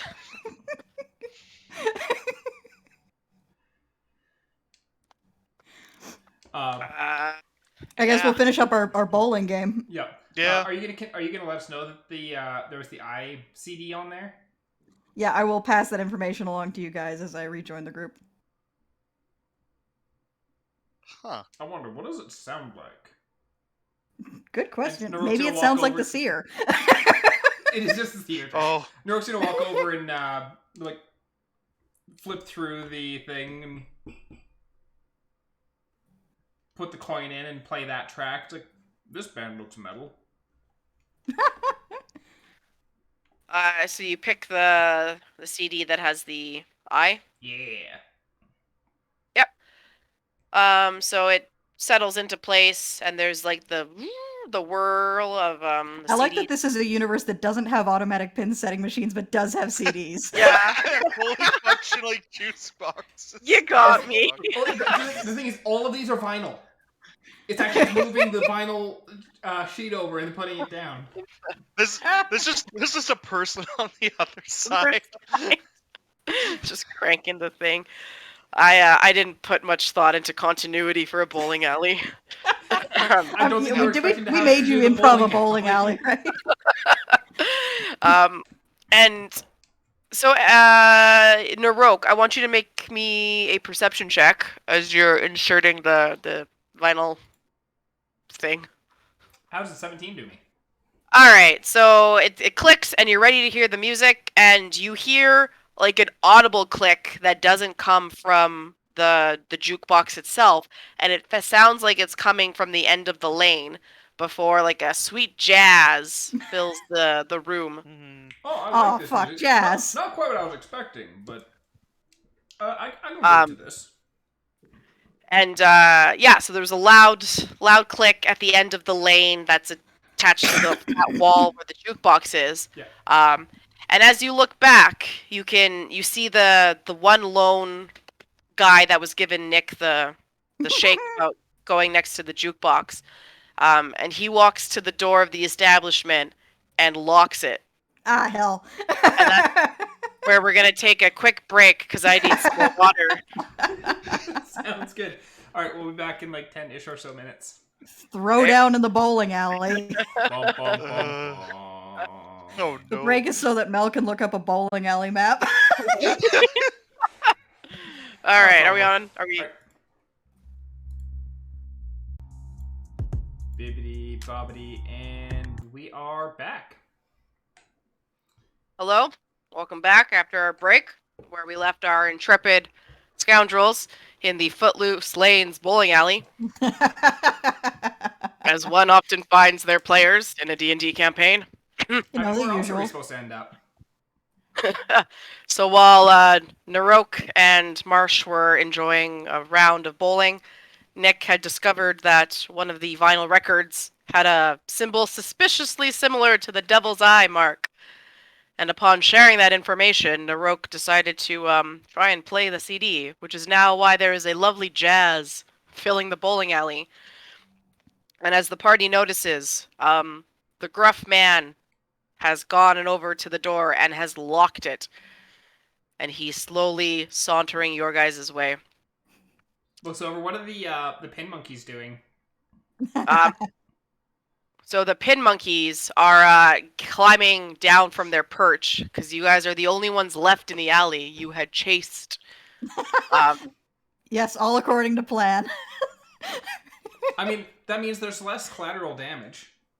Yeah. Although now, I just imagine like Mel's like, oh yeah, they all climb down for the perches, and like the gruff guys walking towards. I just imagine all of the lane monkeys just like doing the snap as they're walking towards. It just didn't uniform.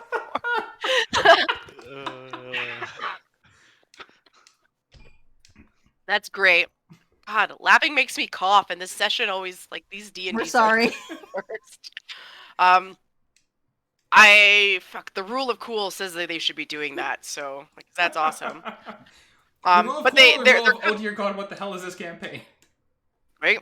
So they're climbing down, and like some of them are starting to sort of flex their shoulders and their necks and whatever. Like they look like they're, ready for a fight. So what do you guys do as the pin monkeys are coming over and I say we play dumb. Okay. Yeah, Naroke's just standing at the jukebox listening and like flipping through additional CDs, like just seeing like what else is there, just kind of like bobbing his head to the music. Yeah, Nick just to the approaching guys is like, "Sup, fellas?" Like he made like mental note that there was the click, but has not like made an indication of, oh, I wonder what's down there. It's just kind of like, click, click, click, click, going through the CDs or the vinyls. So the big guy, Naroke, as you're going through the vinyls, is gonna say, "Hey, buddy, tall one, what's your up? game? What's your game?" Well, we played bowling already, but now I'm seeing what other music you got here. I was expecting this one to be a bit more metal, but turned out to be jazz. But you know what? I'm okay with that. The music is pretty beaten. So your game is dumb then.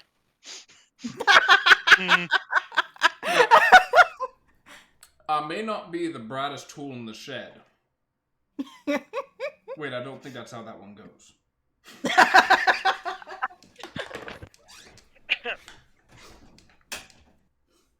Look, I recognize yous. A lot of us do. You've been sniffing around the towns here. I mean, we just got into town today, so Yeah. yeah, we've been about it exploring. Nice little town. Today. Cute. Yeah, you match the description of one that's we got, and they say to keep an eye on you. And Now, see, that's profiling. That is profiling. Everywhere we go, Naroke matches a description, and I'm frankly sick and tired of this blatant prejudice. I mean, do all One of this Goliaths just look the same to you? One of the pin monkeys looks and he's like, he's got a point. There's been a real problem with that lately. The other one's like, shut up.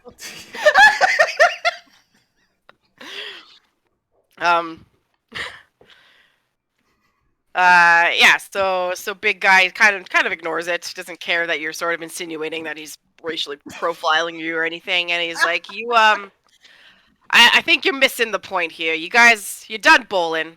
It's no more games for you. You're not gonna leave. We're gonna take you in. We're just gonna look down at him. On account Yeah, you are taller. Because when you say big, I imagine like 6 feet and like kind of bulky, and it's like just looks the 2 feet extra down at him. It's just like actually almost 3 feet down at him. It's just like, I mean, take me where? Like if you're gonna take me out, like at least buy me dinner first. Like, jeez. It's no dinner where you're going, and even though you are looking down on him, he's not really backing down by your height. You're intimidating, but he's kind of trying to hold his own and be intimidating back. Weird vibes here in Naroke. First he racially profiles you, and now he's hitting on you. I know, this is really awkward conversation. Like, the game you're spitting is mad weak, dude.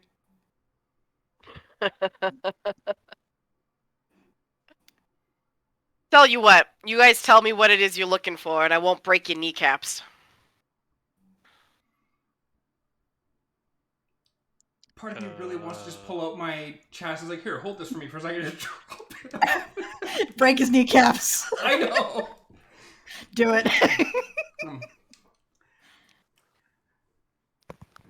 What would we say in this regard, though? Well, I mean, we came to this town because we're supposed to be heading out to the desert. We were supposed to talk with we're supposed to talk with Irisil, because apparently she was supposed to be the one to help us get out there, but apparently it's her brother. So we were trying to find her brother, because he's the one supposed to help us, like, get out to the desert, because we got business out there. That's it, eh? Yeah, that's it. Then why were you breaking into Meeks's place the other night? What? We just got here today, so... We just got here today. Word on the streets. People saw you go in. Word on the streets. Yeah, because that's always 100% reliable, huh? I trust these streets more than I trust these newcomers. Motions to you, obviously.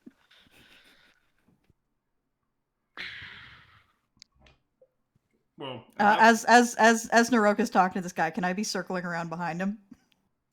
Yeah, you can. Just blackjack him. Roll me a stealth check. Okay.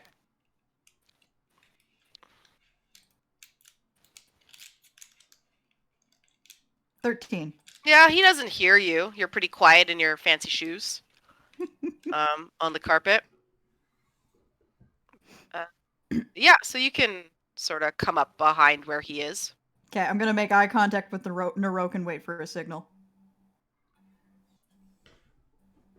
Well, I mean, as I said, we got into town today, so if there was someone here who broke into their place 3 days ago, you said, that is not my concern. Did I say? Doesn't matter. Yeah, you're coming. We're taking you in. Done with this. And he goes to try and grab you, Naroke. All right, I'm putting a knife in. I'm putting a knife into his kidney. Before you go and shank the guy. Okay. As he goes in, Naroke just wants to grab the front of his shirt, put out his leg, and pull him and trip him over his legs. I did not say you could touch me. I will hold off on the kidney stab, seeing Naroke do this. Wait, sorry. So you're tripping him so he falls forwards? Yeah, like he cause you said he was like coming forward to try and grab me. So basically, like keeping his momentum going and just accelerating it by grabbing on the front of his shirt and pulling him forward and then tripping him over my leg. It's basically. It sounds like it's like a judo throw over your hip, basically. Essentially, I'm following. I did not say you could touch me. All right. Yeah. So as he goes down in sort of a hail of curses and stuff, the pin monkeys jump to attention. I want everyone to roll me initiatives. My kidney stab being thwarted, our kill count is still technically 0. Yep. Well, I mean, I can also. The thing is, go on. As long as he doesn't fail all 3 death saving throws, he's not dead. It's true. So we got. Oh my God, there really is a I really like the sparkle floor, the star floor. Sweet. This is incredible. Tom. Okay, so where is the? Oh, that street entrance. Oh, is the blue box the jukebox? Oh, sorry. Yeah, that's the jukebox. Okay. That it didn't come with one. Beggars can't be choosers. Darn. 0 to 10. That's not have jukebox. Okay, so Naroke, yours is the 4. Right now, I have to roll some dice for monkeys. 13. I'm really impressed with this bowling alley map. You just found this? Yeah, so just do a little shout out there to Big Wands on the Incarnate site, which is where I make a lot of my maps from, who whipped this together, and it's awesome. So props to them. Holy crow. Good. I was like, I'm gonna look for a D&D bowling map, but I'm not gonna hold my breath, and it was right there. Nice. The shoe rental. I'm gonna say that this is the out. Oh no. Come back. Did that ping? There it is. Street entrance is Yeah, there. perfect. Okay. There's a stage at the piano right there. No one's playing the piano right now, for what it's worth. It would be really funny if there were. I mean, Naroke might start playing the piano, but it's probably going to be a loud clanging noise for this guy's head. Yep. Just this guy sitting there playing the piano going, I work for tips, man. I can't fucking leave. Right, during the fight, he just changes it to some fight music. So, you gotta meet Benny Hill.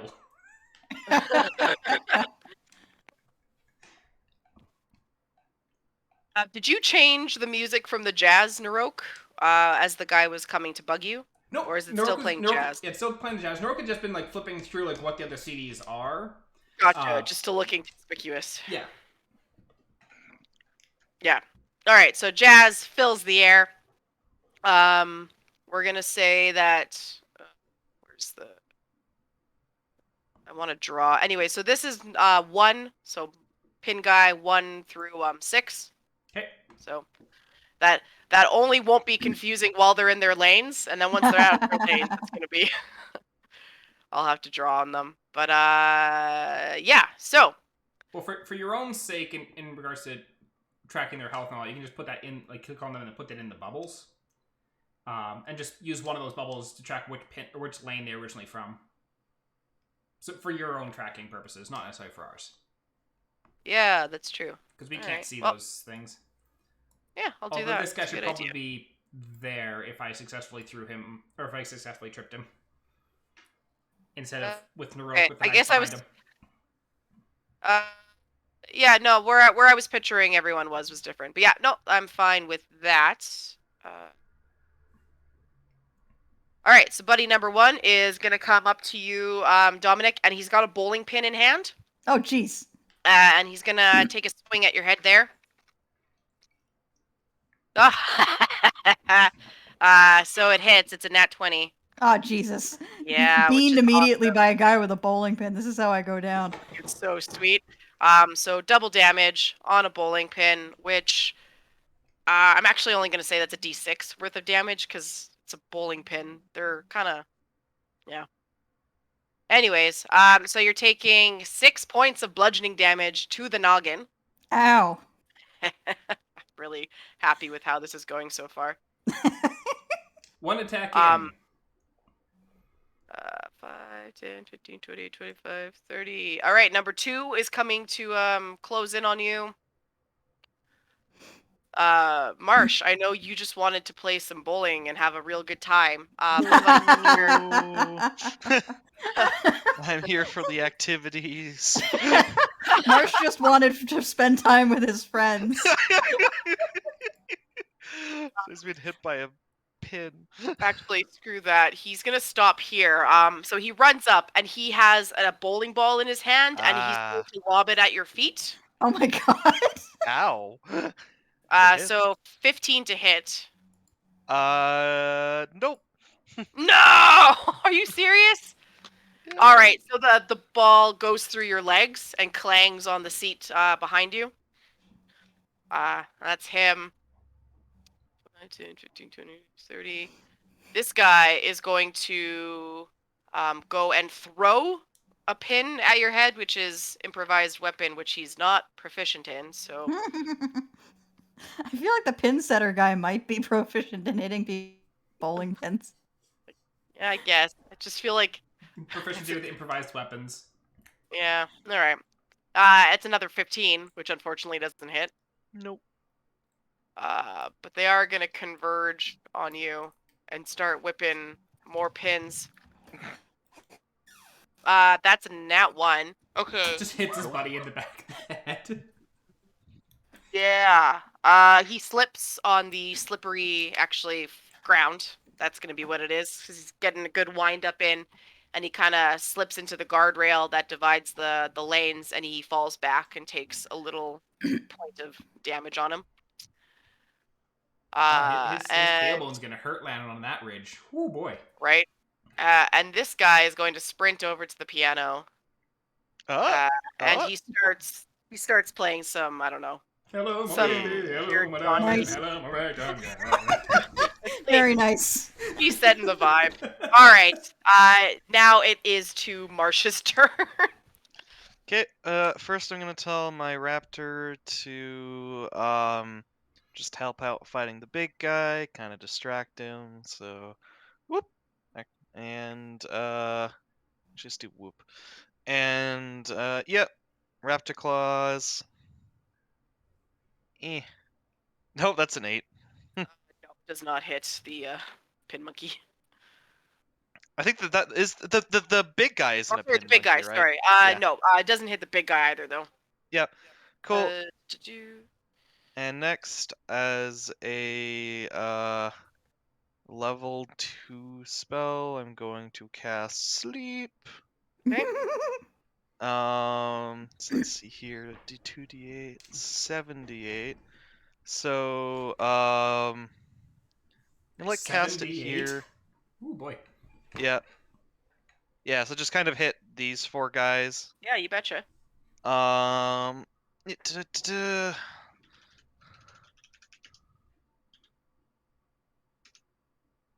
Cool. So yeah. So do you know how sleep works? Yeah, it's based on their hit die, right? So Yeah, it goes Pretty- from lowest to highest, and if I like hit their current health points, they fall asleep. Yeah, So, like- basically he can knock out 33 hit points worth of people. yeah. Yep. Alright. So, yeah, it's kind of comical that these three in a row. So the purple guy here starts to feel sort of fuzzy, and he's gonna fall over onto the guy that's down. He's gonna start shouting, and then this guy is gonna fall over onto the purple guy who fell onto the pink guy, and you see the Hey. pink guy's legs thrashing until finally they just sort of twitch. So That's so cute. this guy shakes off whatever you're doing and still looks like ready for a fight. But these guys are asleep. 'Kay. Which we're going to note. With something. my move. Oh, could you also roll me a surge unless it's a cantrip? Oh, I can't yep, remember. yep. I forgot. Yep. It's a second level spell. Yep. Let's see We if you good. roll- 18. Do not explode. Sleep does Alright. not become fireball. And then with my move, I'm just gonna move here. Cool. Okay. Done. And now we are on to Nick's turn. All right, so the big guy is between Marsh and between Naroke and Raptor, and I've got the guy behind me who just walloped me with a bowling pin. Correct. Be gentle. All right. I'm going to use my bonus action to disengage because I got cunning action, and then I am going to zip around behind the big guy Okay. to flank him and then wallop him with the cane sword closed. Okay.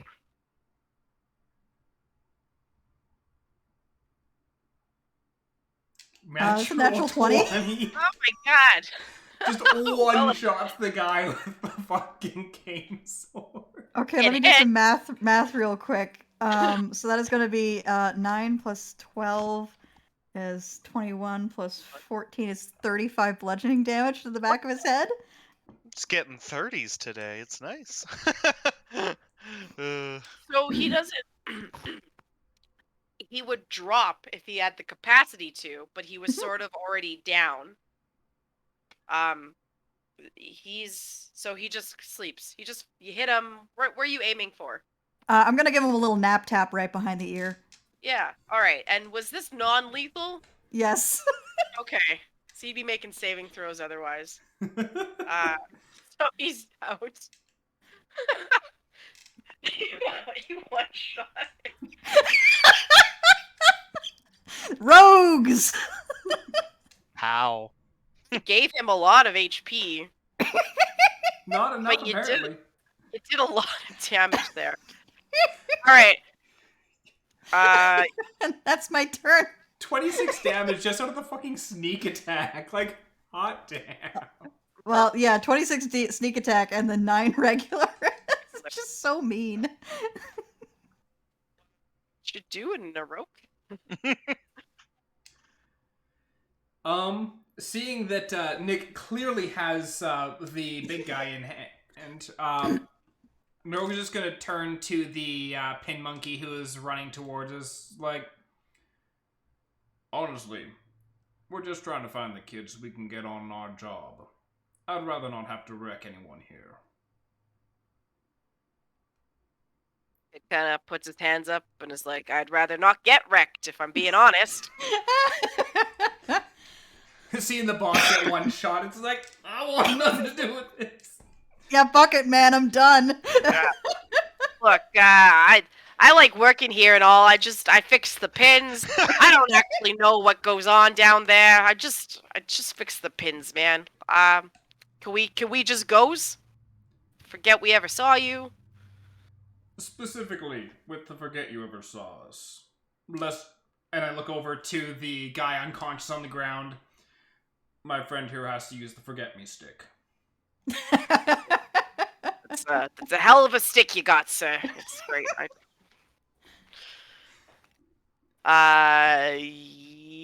Yeah, the combat ends unless any of you guys Let's play around. We solved your bowling alley puzzle. Whee! Naroke is specifically going to walk over here and place a gold down on the piano for the guy playing music for us, and then walk back to the group. He's still playing, sweating profusely, like a big smile. Go on. Did they left the sleeping guys, right? Yeah, the sleeping guys are there. I'm just gonna go to the shoe aisle, get a ton of shoelaces, and just tie him up, I guess. Okay. I like that you have rope, but you're like, nah. Later. It's more annoying if it's shoelaces. They have to eventually get those back. Definitely. Yeah, you can tie up the sleeping guys. So these two are going to leave.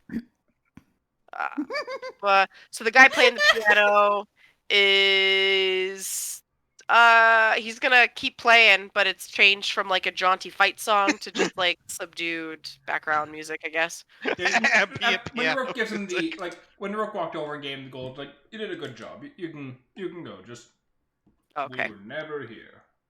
Okay, and he's gonna say like, "Thank you, sir. They replaced me with that jukebox, and my life ain't been the same since." So he used to be the musical entertainment, and so you just made his day. He leaves the establishment. Naroke walks over to the group. He's like, should we take him with us? Because I Oh, looks it'd down be the a bowling huge lane, I'm hassle. like, I imagine we're going there. Yeah, I think we're going that way. Not Yeah, he's quite he's the gotta be nighttime out for stakeout. a. Yeah, he's gonna be out for a hot minute. I hit him pretty hard. might as well start tying them with shoelaces. Da, da, da, da, da, da. Tied up with shoelaces. Uh, It's gonna be a lot of work for someone to get the bowling alley back up in order. I mean, mostly it's just they need either to very carefully untie all these people, or to Say just goodbye to buy a some whole lot more shoelaces. shoelaces. did those pin guys that run out? Did they run out like the front door? Yeah, they ran out Okay. the door here. I'm just gonna. Like, black on black. I'm just gonna. That door was like. I'm just gonna lock that door again. Oh, good call. Oops. I didn't want to offer. There Excellent. we go. So the bowling alley's yours. You have 3 sleeping pin workers. You have the big guy who's out cold and tied up with shoelaces as well. What would you like to do? I think we're gonna go down that door that I've just opened. Perfect. But before we do, Naroke's gonna Perfect. pick up one more bowling ball and send it down the lane. Specifically the or- one. No, not You really already the one that beat we're me. going for, but just like down one of the other lanes, just like Oh, send just it down, and the clatter of pins. Then, okay, let's go. All right. Get it out of your system. Right on. The pin monkeys are sleeping on the job, so can't get them reset back up. Pardon me. Okay. So Naroke, you're able to lead people to where the lane that you heard it click, which is Yeah. obviously this one. And as you look into the pin area, there is sort of like a drop off right behind the kind of lane where sometimes the pins fall and they need to reach out and grab them. But it also looked like the back wall had like a latch had opened, and there's sort of a false panel that's slightly askew, I guess. If you own a bowling alley, please just ignore my. I don't know how they work. It's a fantasy bowling alley. It works however you want it to. Exactly. And so Raptor, Dominic, and Marsh, you're going to be able to kind of slink in there pretty well. Naroke, you are going to have a hard time. Like, you're going to need to take off your chest if you want to get under the pin area and into the back. Okay, Naroke will take Just off the do it. chest, grab on the chain, and just drag it along with him. Ruining the floor. Yeah, that does not do well for the lane. Well, I don't have to drag it down the lane, because I'll walk down the lane. But still, Okay. like, to get into that panel, like, duck down to that point. I don't need to put it down at the very start of the lane and drag it all the way down. That's just rude. We're not spiteful. That would I be guess. mean. Just the, I mean, we the end are of the lane spiteful, skinning. but I don't need to ruin their entire establishment. Okay. Then I'll say you're just carefully kind of grabbing the crate, the chest then, and you don't scuff it up too bad. Not beyond repair, I suppose. Yeah, down by where the pins are, because I imagine like that's where I'm having to duck down. So maybe right by the pins it's scraped up because I put the chest down and dragged it off. But Okay. I'm not dragging it down the entire lane. All right. So as you go down into the pin area, you see it leads down a long hallway. So to the right, it kind of like you can see where it connects to the other lanes, but to the left, it goes deeper into the bowling alley, I guess. And there's torches on the wall because it's super dark. And you can see a red door at the very end with the painted symbol of the eye, because why the hell not? Who wants to There it take the is. schmuck bait again? Naroke takes the guy and just like, I mean, he does, and walks up with like holding the guy like kind of like under his arm as he walks up to the door, just like, are we knocking before we go in, or are we just? I almost wonder if I should going start our way holding. into this place. What if I should just start holding my breath now? Because I think lizard folk can hold their breath up for a very long time. Like 15 minutes. Oh, wait. That's good to know. Naroke if is I'm also, prepared for it. Naroke also had prepared a separate spell to hopefully attempt to mitigate this if we do get gassed again. Well, I don't think anyone was preparing for you to go to a bowling alley. I mean, You're the neither one who are the said players. bowling alley when we said, hey, is there anywhere you're not allowed to go? Yeah, you gave us a hint. We followed the hint. It's Fight Club all over again. It wasn't meant to be a hint. I was put on the spot and freaked out. Ugh. You gave us forget a that hint, no and we is an followed answer. the hint. Yep. Like, oh yeah, you see a whole bunch of people beat up.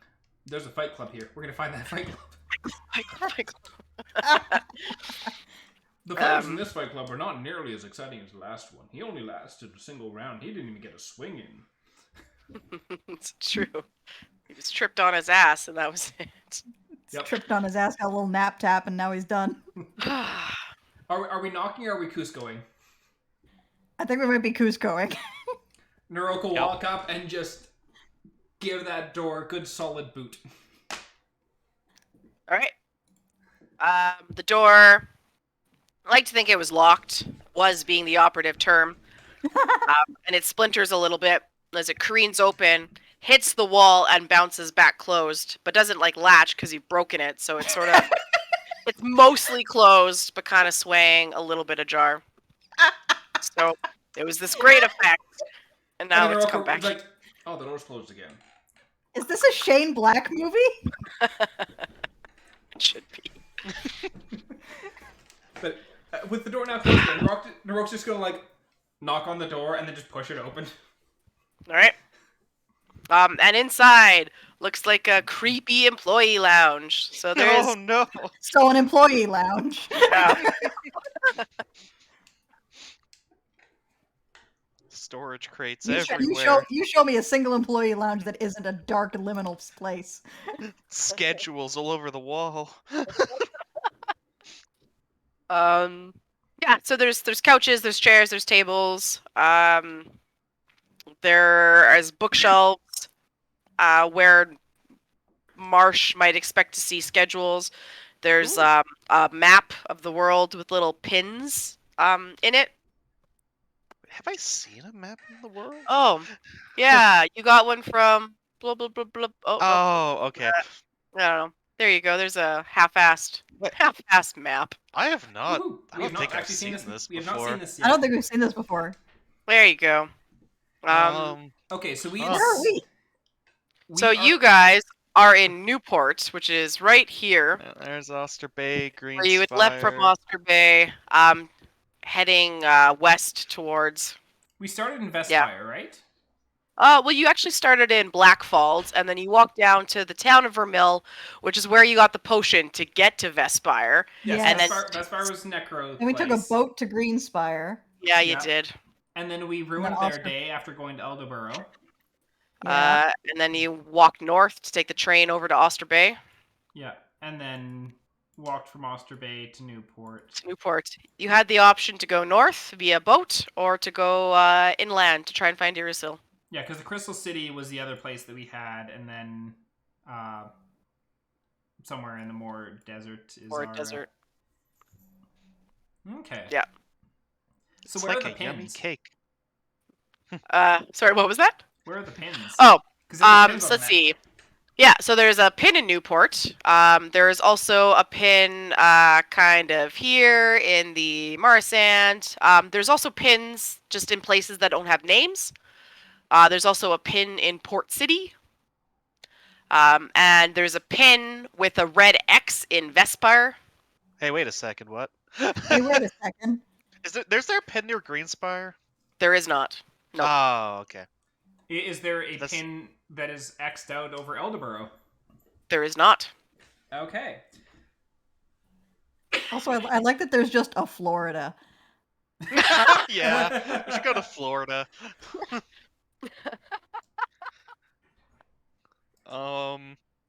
So do we actually have our own physical copy of a map? You do, Or- because you were gonna. I think I have to double check, but I'm pretty sure Irisil was gonna give you one of her brother's many maps. Yeah, but Yeah. basically, if we didn't have one, I'd take this one. But we have one, so I'm not going to take this But one. we can take that one anyways. Take it Yeah. anyways. Mark, Just mark on general where their principle. pins. Mark where their pins were, and then Yeah. I guess might as well. Yeah, why not? We got a bag of holding. It's not like practicality has stopped you before when it comes to stealing stuff.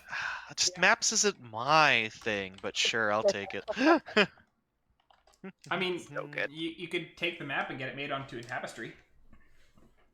That'd be kind of funny. That'd be kind of a good just a fun insult to injury. It's like, yeah, we took your secret map and turned it to a tapestry and sold it. Suckers. No, see- That'll Yeah, teach why you. did we Great. do this? Good question. See, the great thing about like with a regular map, they're usually made of a lot of them are on paper. If it gets wet, they get ruined. The ink runs, all that kind of stuff. Tapestry, less so. Very true. All that not engraved. It's the thing Embroidered. with the embroidered. Thank you. I know you just explained it, but could you go over the pins one more time? I just have an of course. idea and I'm just Yep. thinking it out. No, of course. So there was one in Vespire with a red X kind of written on it. Mhm. There's one in Newport where you are. There's one in Port City to the northeast. And there's also one in the Mara Sands, which I realize is really hard to read because it's tiny. But down above the Devil's Grasp. Never mind. I don't got too much of a theory on this. And you said, so those are the main notable pins? Yeah. Okay. It's not artifacts. It's not us. Is it Well, maybe? it could still be us. Because if the Heroes of the Shard, well, the actual Heroes of the Shard, have not yet finished their journey to Elderbrow City and back, then they may not have been able to pass that information of there was nothing in this location. Yeah, I was maybe thinking maybe it's related to the Heroes of the Shard path and not our path, but I don't know. Yeah. But that added some extra pins that don't have anything to really do with much of anything. There's little pins all over the map that, for your purposes, you can't necessarily. What? Oh man, you're trying to make it look like one of those Forms the crazy map. Yeah, it forms an elaborate glyph that means absolutely nothing. We have tracked our pathway through the campaign. Got it. Our future path. There we go. Ooh. Love it. Crazy map. Oh, what do we got in the bookcases? What are they booking? So a lot of history books Ugh. pertaining a lot of geography, histories of people, history old, both pre-war and post-war. Some economy books. Is that So not very. Is the top corner Coors Island or Cox Island? God, I hope it's not Cox. It's Core. Korr. Okay. Okay. Just because of the way the font is, it's either an R or a K, and so it's either Coors or Cox. Yeah, Nick wants to go to Cox Island. Oh man, we have a boat. Destination. So Hey, what's our next destination? Take me to Cox Island. Why? Reasons. We're explorers. Do You don't gotta be a dick about Is there any it. other doors in this room, or is this kind of it? That is it. Leading into the employee lounge. Well, secret cult's gotta have one more layer of secrets. I'm just gonna roll bad investigate to see if I can get any more clues. I will also Hey, investigate that the is room. was a bad investigate. Oh. That's an 8. That's not bad. 6. We're 6. doing great. Okay, are you getting in on this, Naroke? Watch Naroke roll a natural 20. Well, you see That- here, that would there's be- clearly a Yeah, Naroke will get Track. in on the investigation check. Also a 6, so that's kind of be. All right. expected. you all find that there's a bagged lunch in the sort of employee magic Yum. cooler thing, and it says Clarence's don't touch, and inside is the best looking sandwiches you've ever seen. Yeah, I'd take a sandwich. Yeah, he's got it. So there's important question. Yes. Is Clarence the guy we've knocked out? Yes. Okay, we're taking his sandwiches. You can tell because he has a name tag. Yeah, just kind of Let's look steal over. Clarence's lunch. I guess like See, part of me is like wishes I had the detect poison spell, because part of me wonders like, has people been stealing his lunches, and so he has just laced these sandwiches with laxatives and put the Clarence's don't touch on there to see who is gonna take the sandwich and who's gonna have the shit for the rest of the day. That's interesting. Naroke is not that's taking the very sandwich. specific. Very specific. If anyone eats the sandwich, they're delicious. Yeah, I ate one. I ate the first one. He separated the bread with like a thin layer of like brown paper, so that way the sandwich is all stacked on each other, but you just pull the paper off and the bread doesn't get soggy while it's sitting in the bag. Like, he's done a good job of separating things properly. And It's really tasty. while I'm eating the sandwiches, it's like I feel like the only way we're gonna get information is if we really have a talking to with one of these devil eye fellas. Nom, nom, nom, Naroke nom, takes nom. Clarence and do we puts wanna him in a wake up chair, slaps him in Clarence? the face. It's like, wakey, wakey. Well, he's already That on may it. not. That may not work. I hit him really hard. Just give him one healy first, and then we'll be good. A wakey wakey, a healy healy. I think I Well, Yeah. before we burn spells on this guy, I'm gonna take one of the spare daggers I have and jam the point up under one of his fingernails. See if that wakes him up. Ah, Owie. it does. That's almost as bad as like your knuckles on your sternum. My brain's not working. Anyways, that thing. Breastbone. Yeah. Breastbone. It hurts that bad. In fact, probably worse actually. He wakes up with a roar of pain and goes to grab at his finger and instead grabs the dagger and cuts himself from grabbing the dagger and is in more pain. His hands are tied. His hands are tied. Oh, his hands are tied. Never mind. Yeah, That's he's right. You tied tied him up up. with shoelaces. bowling shoelaces. Nope. You are correct. My apologies. That reaction does not happen. Oh man. I hope I still have some sandwich left to eat in front of him. I mean, Naroke can eat the sandwich. There's a third one in there. Naroke's not having one? No, Naroke was not going to eat the sandwich. Yeah, all right. Yeah, just have seconds then. Let's see. And said he comes to and is like, what is this? Ah, shit. Something kneecaps, and Naroke's going to set his hammer down beside him. Hi, Noted. Clarence. Nom nom nom. Can you not read?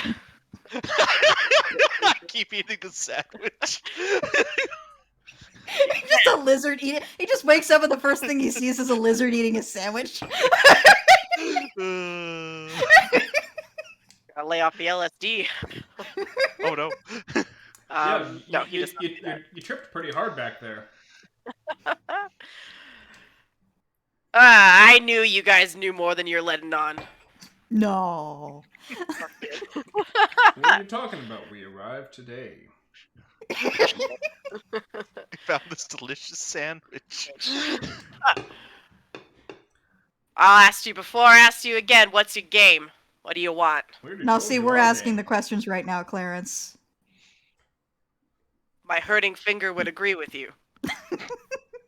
Really? Under the fingernail? What is that? I needed to wake you up. I hit you very hard. You're gonna pour have a some goose water egg on in the back of your head. Yeah. Actually, considering You're gonna want to see a doctor. You were unconscious for like 10 minutes. That's really bad for you. It's like, damn it, that is real bad. Actually, considering how hard you got hit, it might be an ostrich egg. Anyways, we were moving this along. Are you gonna Yes. kill me? What's the deal with the map? Can you explain that? It's they use it as to mark locations of interest. Now, they would be the cult of the Devil's Eye. That's correct. You already know that, though. Yeah, I just wanted to check But up on a who is couple of the things. cult And of also the to see if Devil's you were Eye? going to lie to me. You got a knife. Jammed it up my finger. I don't want to lie. I don't want you to do that again. That's fair. Ouch. Hurts real bad. So who is the cult of the Devil Eye? The Just creepy bunch of people, you know? Are you not They- part of the cult? Well, they commandeered my bowling alley, but I mean, did I take part of their ritual and like don their robes and say their weird little phrases? Like, no, I didn't want to be a part of it, but I guess I'm sort of an honorary member, seeing as they're using my bowling alley for their hideout here. Yeah, so why are they in town? Well, they are looking for well, stuff. I don't quite know all of it. They got leads on things that give power, wealth. Like what? I don't know. People like- mostly. It sounds like he was about to give us something. I kind of want to insight check that. Insight away. 10. People mostly. That's kind of what their deal is. And this would be people like Terran. Yeah, I think so. People where with is he? special. Where's Taryn? I couldn't tell you. Boy disappeared. Did they make him disappear? Almost certainly. Great. Where Is would they that- take him? Well, you'd think here, but I don't know. Out of town, probably. Is Meeks part of that whole Devil's Eye business? Kind of rolls his eyes and is like, yeah, I think she's having a thing with one of the guys in it. Don kinda Bro weird. said the funny words. Wait. Yeah. Oh, she got in because of a crush. Interesting. Yeah, I I don't know. don't think it's a crush. Ah. It's weird. She's not really the cultist type, but yeah, I don't know. Love will make you do. Oh, his hands are tied. He's Love trying will to do make- air quotes behind his back. his hands instinctually do the motion. Yeah. Anyone standing behind him can see that. Yep. Look, if I was you, I would try and tail one of the cultists themselves, but So who else are They- cultists in town? Do you have like a members list? not that I know of. It'd be pretty Got dumb it. of them to keep around. Got a you- description or two, maybe? It's actually Couple not a guys lot with of. faces you've seen. Basically, no townsfolk really. There's Meeks and the guard. They don't quite know the cultist bit. They don't know the robes. They don't know this. They just know that there's a secret organization that Meeks They think she runs it, and that's not true at all. That's just the lie she's weaving. I've got a good idea. Are any of those cultists coming back later today to this very weird bowling alley hideout? I mean, they come and go, so probably. Could you just You know, like you know where I bet a bunch of them are right now is surrounding Meeks' house, waiting for us to try and break in. I mean, why I'm would they thinking do we that? either I'm thinking they're either somewhere near Meeks' house, or maybe one of them later today can check in with the bowling alley. Maybe like this guy can pretend nothing ever happened, and maybe we just get one of them to walk in. First one that gets in gets the prize of us. Yeah. I mean, we are pretty Yeah. good crowds. Like Mostly a surprise. probably. I don't know. Yeah, I think we either go back to Meek's house or just wait here for one of them to show up. I'm kind of I mean, kinda either leaning way, we towards should the probably latter, but pay Meeks a visit. yeah. But the surprise. Surprise. I So mean, tempting. We already gave Meeks one surprise today. Also, what do you know about their little gas bombs? I don't even know what those two words together means, man. Yeah, don't- he seems completely out of the loop here. Besides, he owns the place. Yeah. God, it's my bowling alley. One day these kind of weirdos show up, but they got a lot of money. They also got a lot of power, a lot of weapons, and Meeks gives it the okay, and I just say fine. It's good protection, or so I thought. Well, I mean, by all accounts, you picked a fight with us. Yeah, 'cause you were sniffing around where I knew you oughtn't be sniffing around. You picked a fight with us. I guess I'm starting to understand who the us is, and mistake that was. You was Try not to take outnumbered it in too my hard. defense. Yeah. You see, a lot of people seem to think that I'm the scary one of the group. That's not true. I'm the most gentle. Looks over at Nick. He's the one you have to be scared of. I give him a little wave. I'm just gonna go. I don't know. Haven't been able to take my eyes off this one. And he watches you, Marsh, as you're continuing. I didn't even Still get to eating the sandwich. I just as I just getting I didn't even get to use the bag of rats on this one. Those words are terrifying. Rats. What's in the bag is even more terrifying. I assure you, I don't want to know. Well, So who is it? Outside of Meeks, who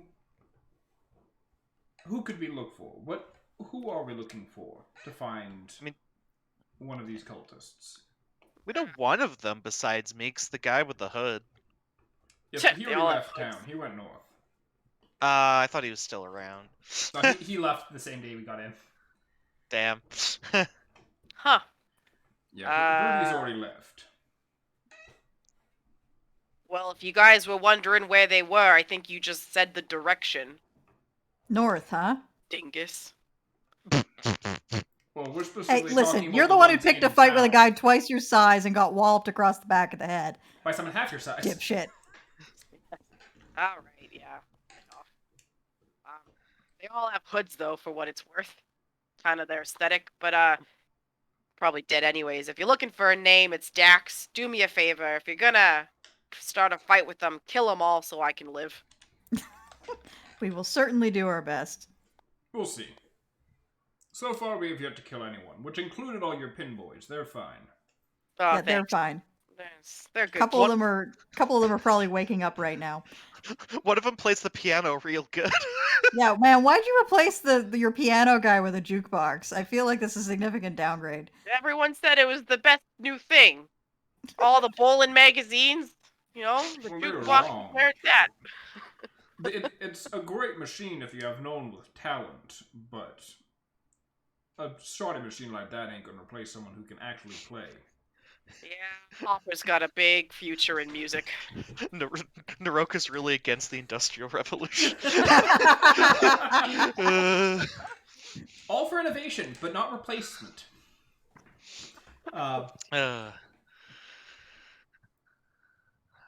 Yeah, so Any What do we- other questions? I don't think this guy's got too much more to hide. So what we doing, hanging here or going straight to Meeks? Well, we could take a trip over to Meeks, have Nick scout around, see if they can spot anyone who's like keeping an eye on the place, especially hooded figures. And if they do, then we may get to play another game of blackjack. Yeah, I think that's our plan. And failing that, I think we head north and see if we can find this holding location. Okay, yeah, I mean, that's pretty good. north of Newport, the place that was marked is Greenlands.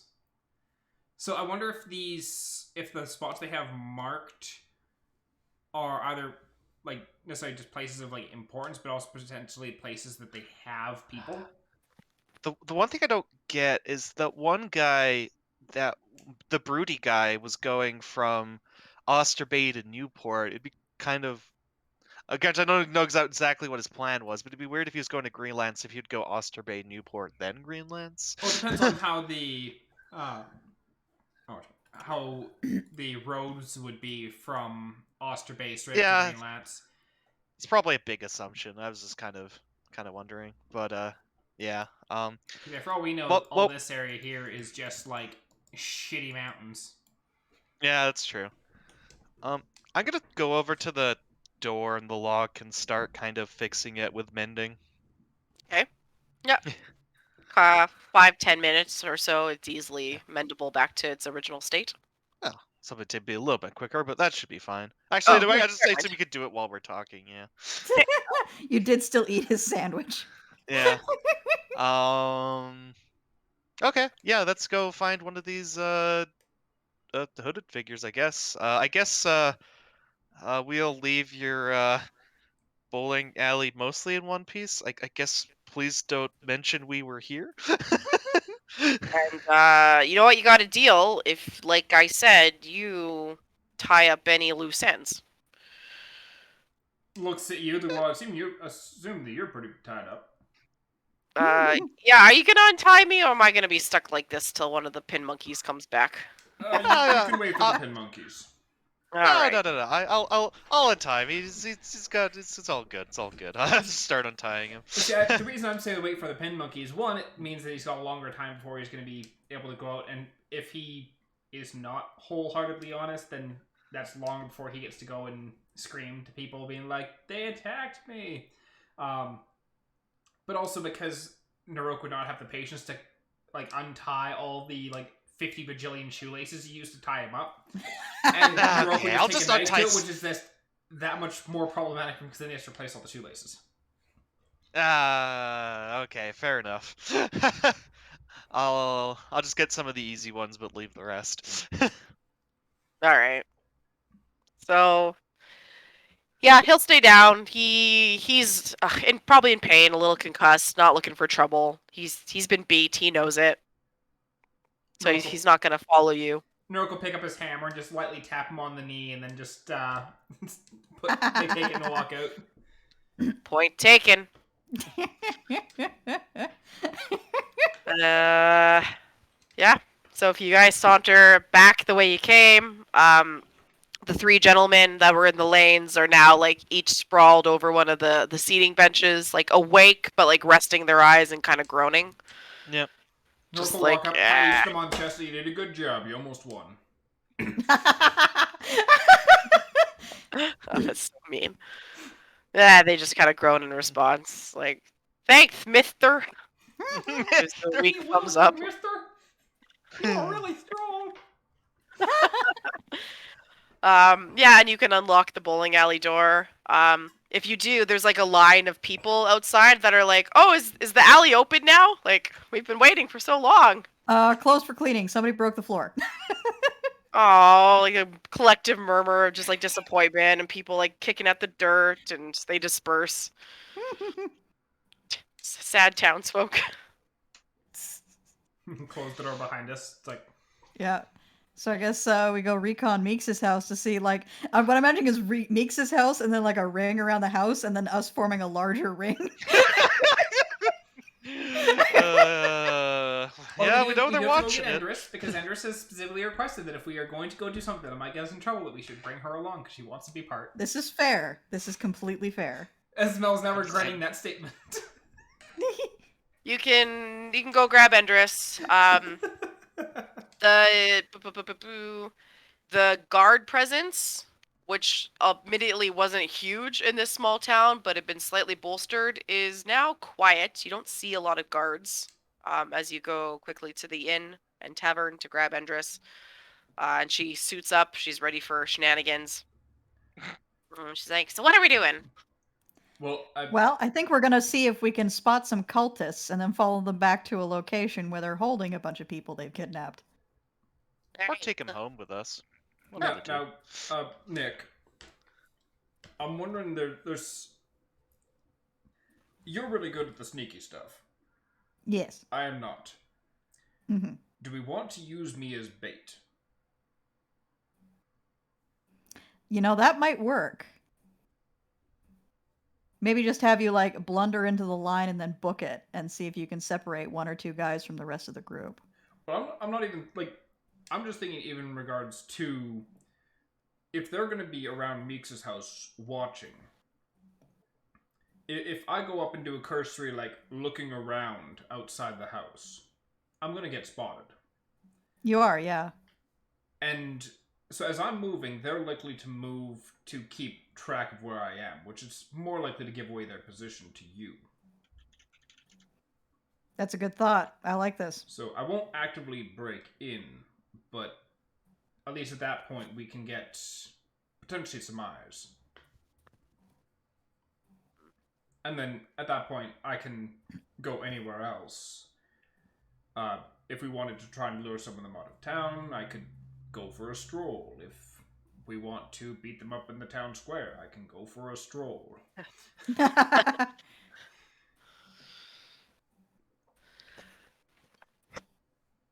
Yeah. Yeah, no, I think it's, that's the plan. Is we have you sniff around the house as if you're going to break in and see what kind of attention you get. yeah. Theoretically, I should be sneaky enough that I don't. I can follow along with Nick. So, yeah. Hopefully.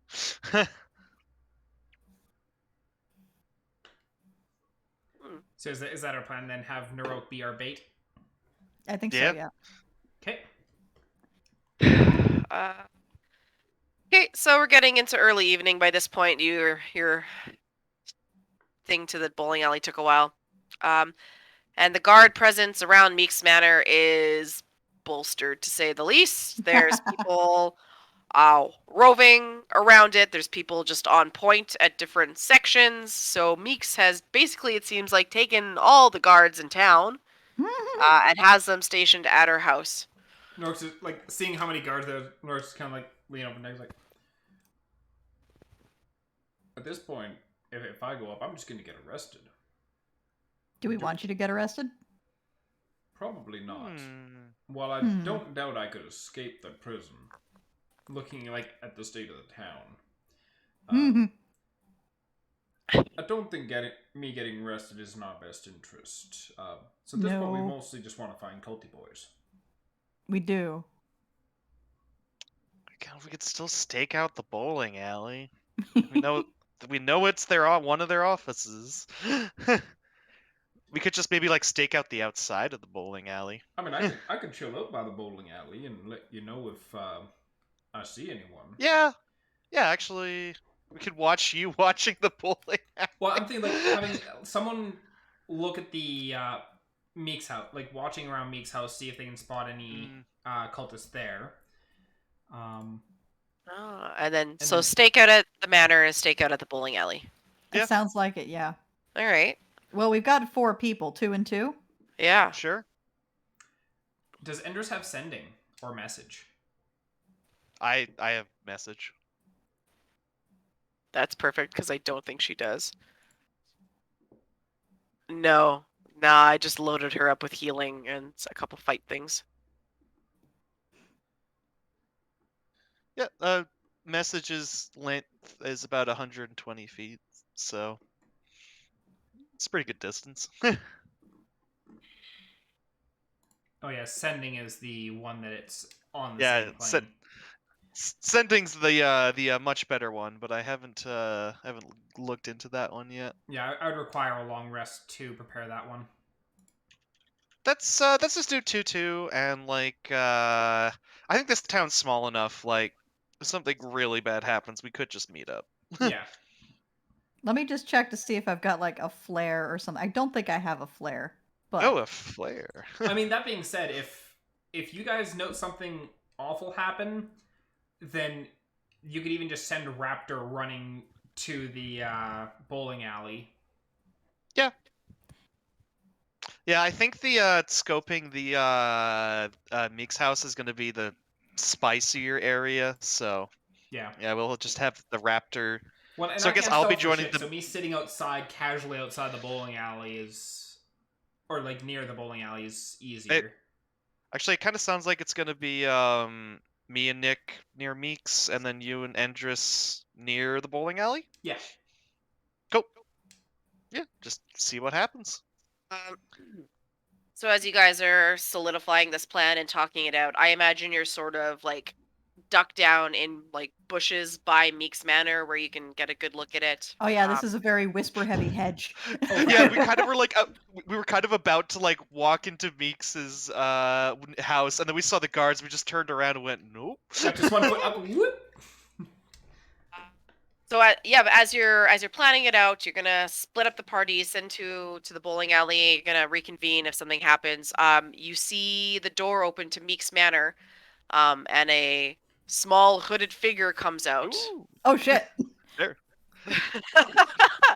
And then whispers something to one of the guards by the door.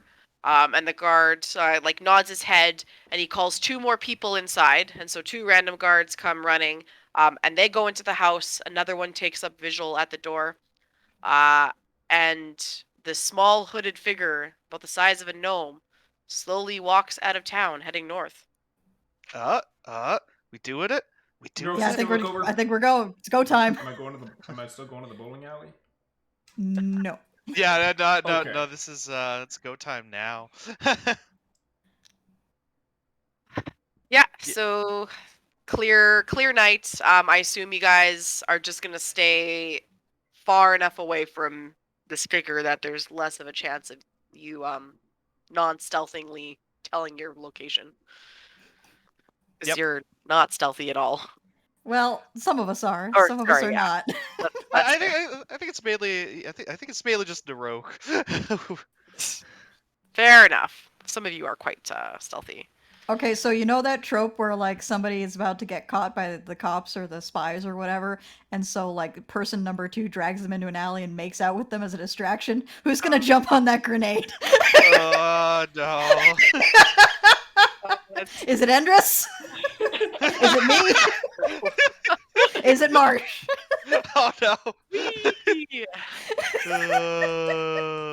Naroke's not that much of a grenade. Who are we kidding? Yes, I he don't is. think anyone would want to see Marsh try to improv that. Does Marsh have lips?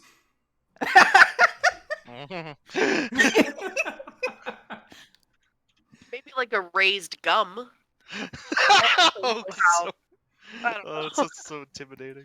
I'm just picturing I'm the just picturing Marsh, Velociraptor like- face from like the original Jurassic Park. I'm just picturing like him gently clamping his jaws around someone's entire face, and being like, "Is this correct?"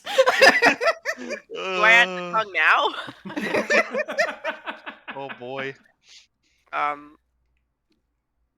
right, so yeah, so tailing this person, who mystery short person.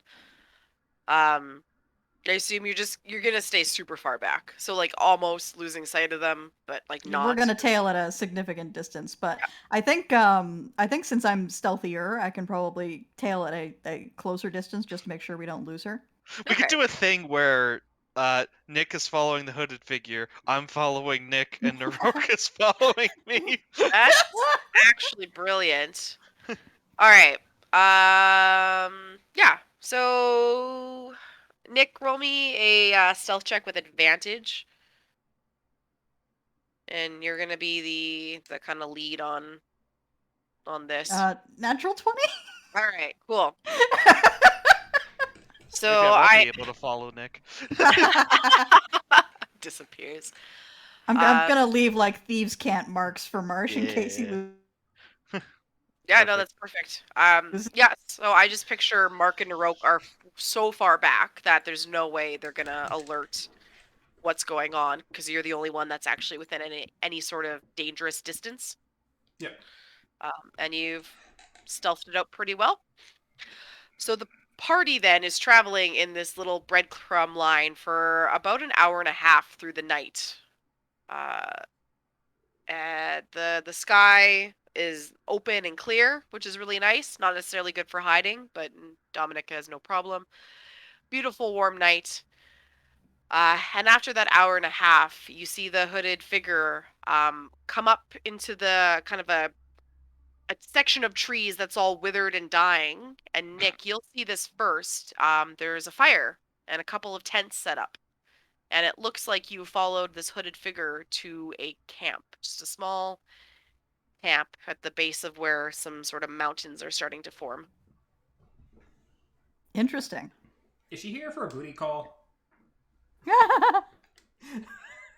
I will post up at a safe distance and sort of wait for the rest of the party to catch up. And catch up they do with no problem. So, camp surprise? It's like 2 tents. Can't be too many of them. Is there only? I think we watch and wait and see what happens, and then if they're up all night, they might be sleeping during the day, which might be our opportunity to go snooping. So as you guys are watching, there's two sitting by the fire, and you can identify them to be cultists. They look the exact same as Broody was.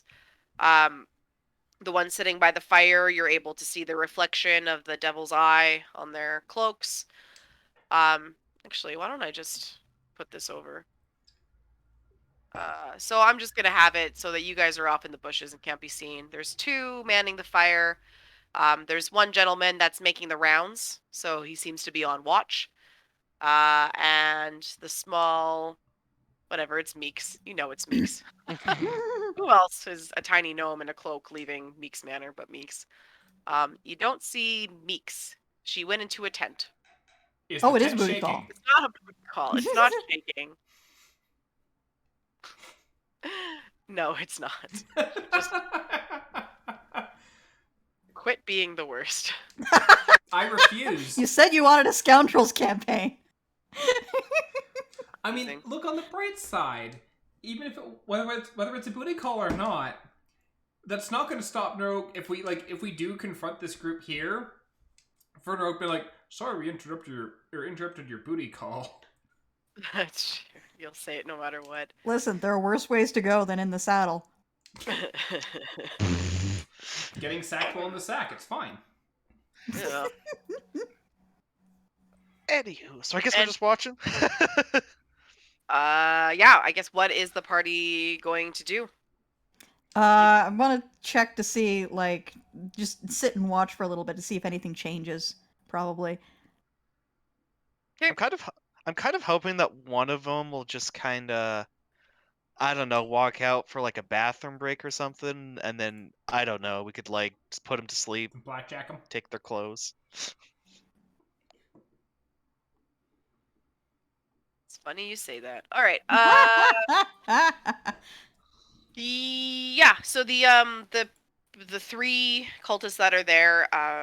At one point, one of them kind of goes to. Whoops, that's not how I move things. Also, if we do want to try and get into the camp, I can drop silence. Oh. I kind of like the idea of just disguising one of us. Just remember that I do have I have a benefit when attempting to pretend to be someone else. So if we want to do the whole take his clothes and pretend to be him. Yeah. Yeah, I have advantage on deception and performance checks to try to pass myself off as somebody else. Roguish thing. Yeah, that's potentially doable. Two of them that are there head in for the night. The one that was kind of on watch still seems to be on watch. And at one point, he does go to take a leak. Which tent is Meeks in? Meeks had gone to the closest tent. So now there's two people in that tent. An undetermined number in the other tent. Yes. Okay. Yeah. So I will just wait till it's, I think, as far as that person is gonna go. You know what? There's a lady present, so he'll probably like tuck into There. Drops Perfect. trowel and then suddenly just instantly just from the shadows, Nick behind. I think I'm just gonna burn another sleep spell. I got the slots for it. This is where we get the fireball surge. Yeah, I was thinking of the 1 in 20, but it's 1 in 20. And you finally kill your first person. Oh no, it's accidental. We don't have control of our tokens, but I assume like I just kind of sneak on over to that one stray person. Yep. And so, do we like doing the roll before or after the cast? Do it before for the sake of yeah. Yep. In the event, because some of the wild magic surges cause us to not fire. Yeah. We good. Okay. And then I am going to cast as another level 2 slot, because I just really want to make sure this goes through. And... all ones. Nope. Nice 30. Yeah. Definitely his hit points meets that. Yeah, so he kind of puts one arm against the tree and gives a big yawn and then sort of slumps down to his knees and falls back. Okay, dart in, tie him up, and take his clothes. Probably not in that order. Take his clothes, then tie him up. Okay. Gag him. Oh, good call. Down, gag, into the tree. You have some cultist clothes. Did they? I'm just actually. I guess this is more kind of a question for Nick as they're searching through. Did they just have like the dagger on them still, or do they have other stuff on them? So Nick, you will find the telltale dagger strapped to his belt. He also has like a little short sword weapon that's also in its scabbard. Yeah. Whatever. Yeah, so just a couple weapons on the guy. Okay, I will suit up and I had been watching this guy go and take a leak, so I've got a pretty good idea of like his posture and his gait and everything like that. Yeah. Yeah, definitely. Okay, so I will saunter on back to the camp and see what I can see. Yeah, all right. So back at camp, making sure not to look directly at the fire and ruin your night vision. There's just the two tents. There's one bedroll out in just the middle of the camp area, which seems, if it rains, it'd be pretty shitty, but it seems like a clear night. Yeah, fuck there's that also- guy if it rains, I guess. Right, basically. He didn't want to set up his tent. That's his own fault. Couple boxes and crates, small ones strewn about. A cursory glance at them, they're unlocked. It's just supplies, so like some rations and some cloth and whatever. Nothing that seems super nefarious, but it does look like they're traveling to take all this stuff somewhere, like bringing supplies somewhere. Yeah, otherwise, like anyone stumbling upon this camp wouldn't have necessarily thought it was belonged to seedy people. Okay, and am I the only one currently outside of a tent? Correct. Yeah, everyone right. else is inside. What's the plan, guys? Do we ambush these guys? Do we wait and see where they go? Take their clothes. Do we also like knock these guys out and steal their clothes? Well, I mean, I don't think any of their clothes are going to fit in Naroke. So Actually, there is one orc that is quite tall and husky, and so while it wouldn't necessarily is that the one cloak coming reach up the with meeks? floor, yeah. So, I'm kind of tempted because Nick would just get advantage and sneak attacks all about if you could just systematically knock them all out like it's a video game. Just go full Assassin's Creed on this fucking camp.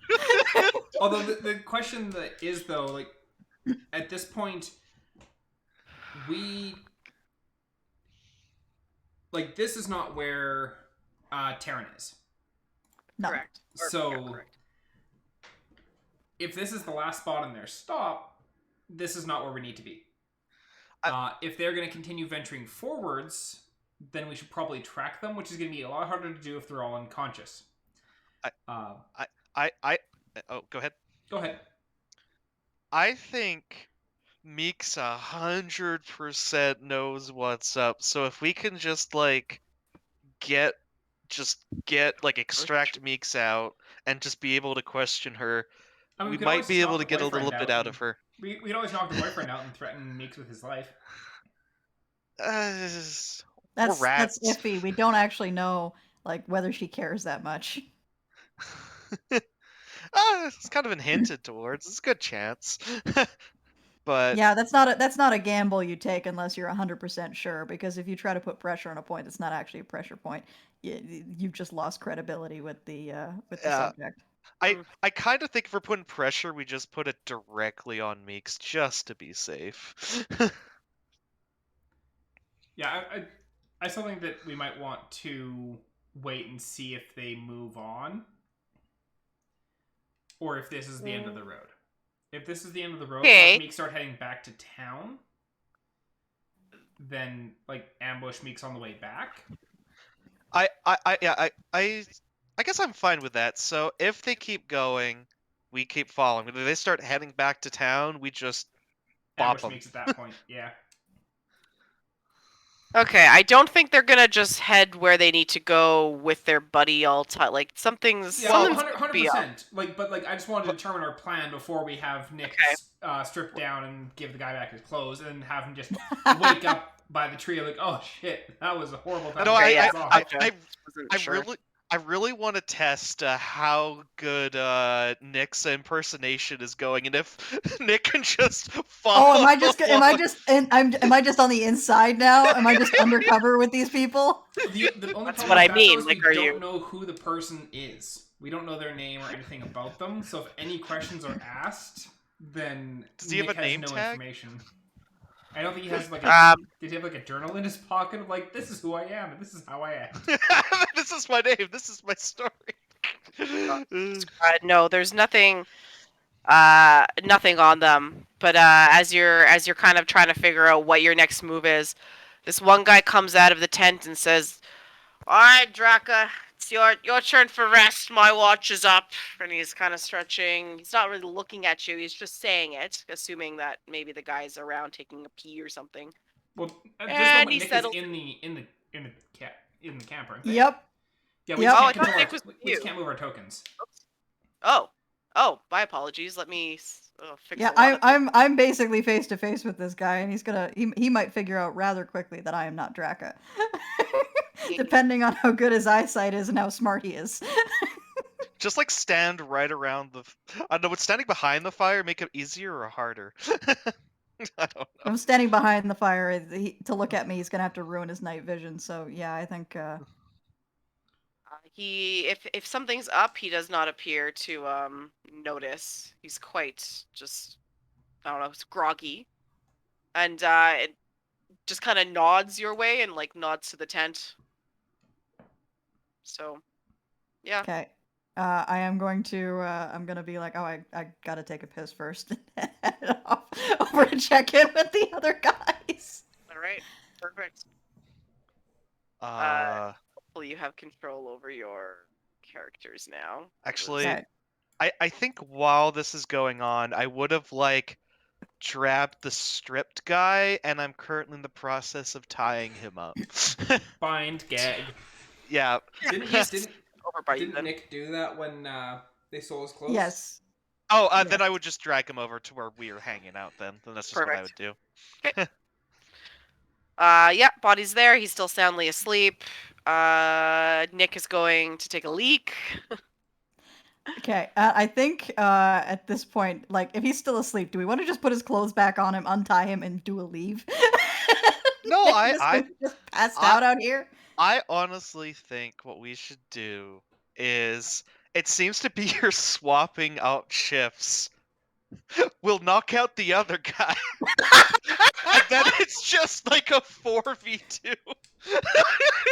Well, once again, it still just goes back to like, do we want to knock them out here and then see if we can get Info. info basically. right now, or do we want to see if they're going to continue traveling? Clarence aside, our track record with interrogating people is not stellar. I mean, we've had plenty of wonderful interrogations. Just think about the two that we interrogated back in Greenspire that I put a chest on their legs. That's fair. I think Meeks is already a little bit scared of us, especially due to her very strange performance. She definitely thinks we're crazy. Which Also, they could think help. that they're crazy. So I am fine with either option. I think we should potentially strike now. And then just see if what we can kind of squeeze out of them. Yeah, my biggest concern is that if they lie and we go on a wild goose chase. I guess maybe like Nick, you're like the potential tiebreaker here, so Do you have Zone of Truth? I do, but Zone of Truth does not prevent. Actually, do I have Zone of Truth prepared right now? Is the better question.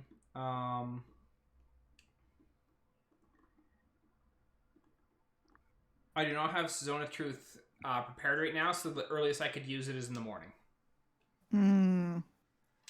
And even if I did use Zone of Truth, that doesn't mean that they can't talk around the truth without actually giving us the information we require.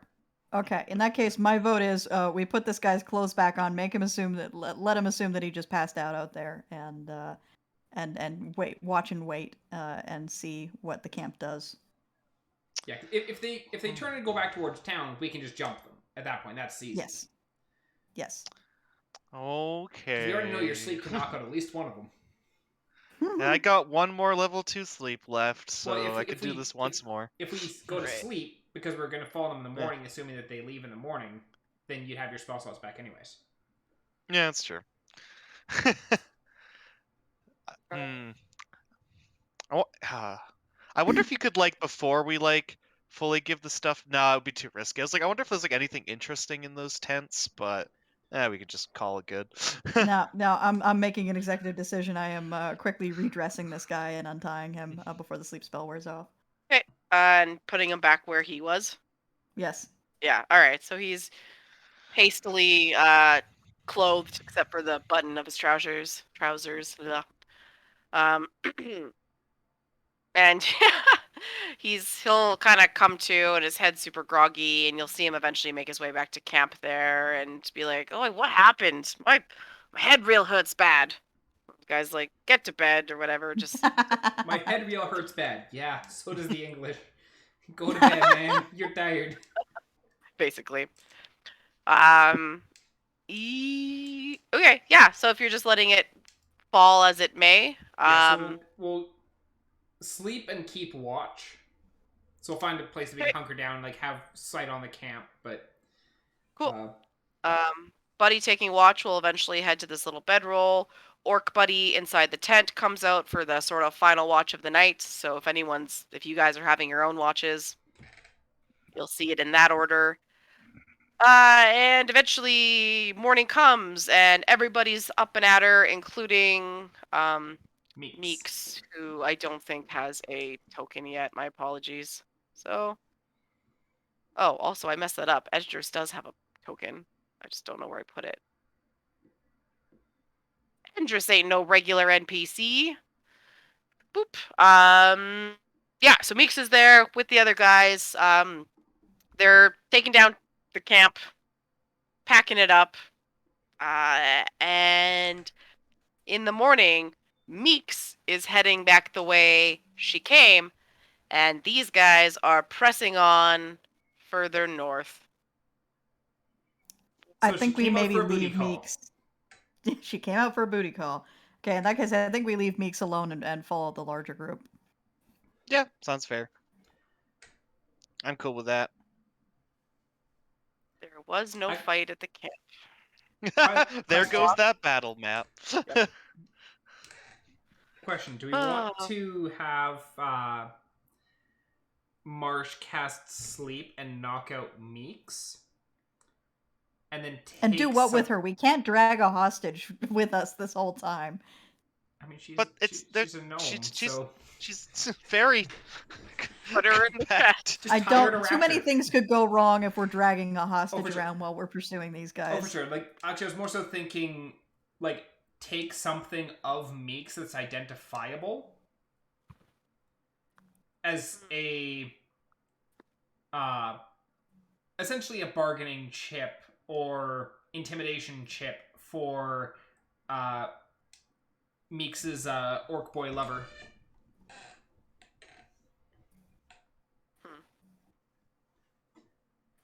So she's got a necklace.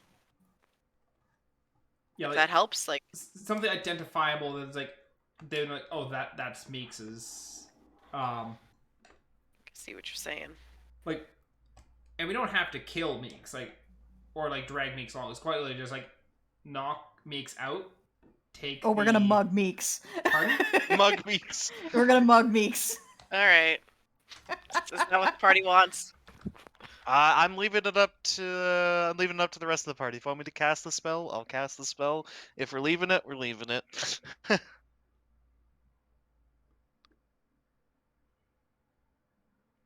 All right. Nope. Yeah, I'm thinking. If we don't want to burn the spell to swipe something of Meeks. I mean, we just had a long rest, so I got all my spells back, so I don't really care about burning the spell if we want to do it. If we really wanted to mess with Meeks's head too, we could always just leave a note in their pocket. I don't know. I'm my opinion is just we leave the Meeks connection alone for now, Okay. and just try to figure out where these people are being held. And then we fuck with Meeks later if we want to. Yeah, it'd be entertaining to leave the note in Meeks, but we just have the note, just like, note to self, I saw the Goliath, human, and lizard person today, or on, like, whatever the date was. So that way, like, if we came back, then they're like, no, I know I saw you yesterday, I made a note. But then they don't remember writing the note. Oh God, that's. I think she'd recognize her own handwriting. Well, if she had any other handwriting, that you've got forgery stuff. If she has Yeah. any writing on there of hers. Seems rather elaborate to figure out over the duration of a sleep spell. I think we leave it alone. Fair. All right, so I'm guessing you guys are continuing similar sort of idea. Nick at the lead, and then the rest of the party kind of staggered back just for the sake of stealthiness. Mm-hmm. Yep. All right, Nick, can you give me one more stealth check with advantage?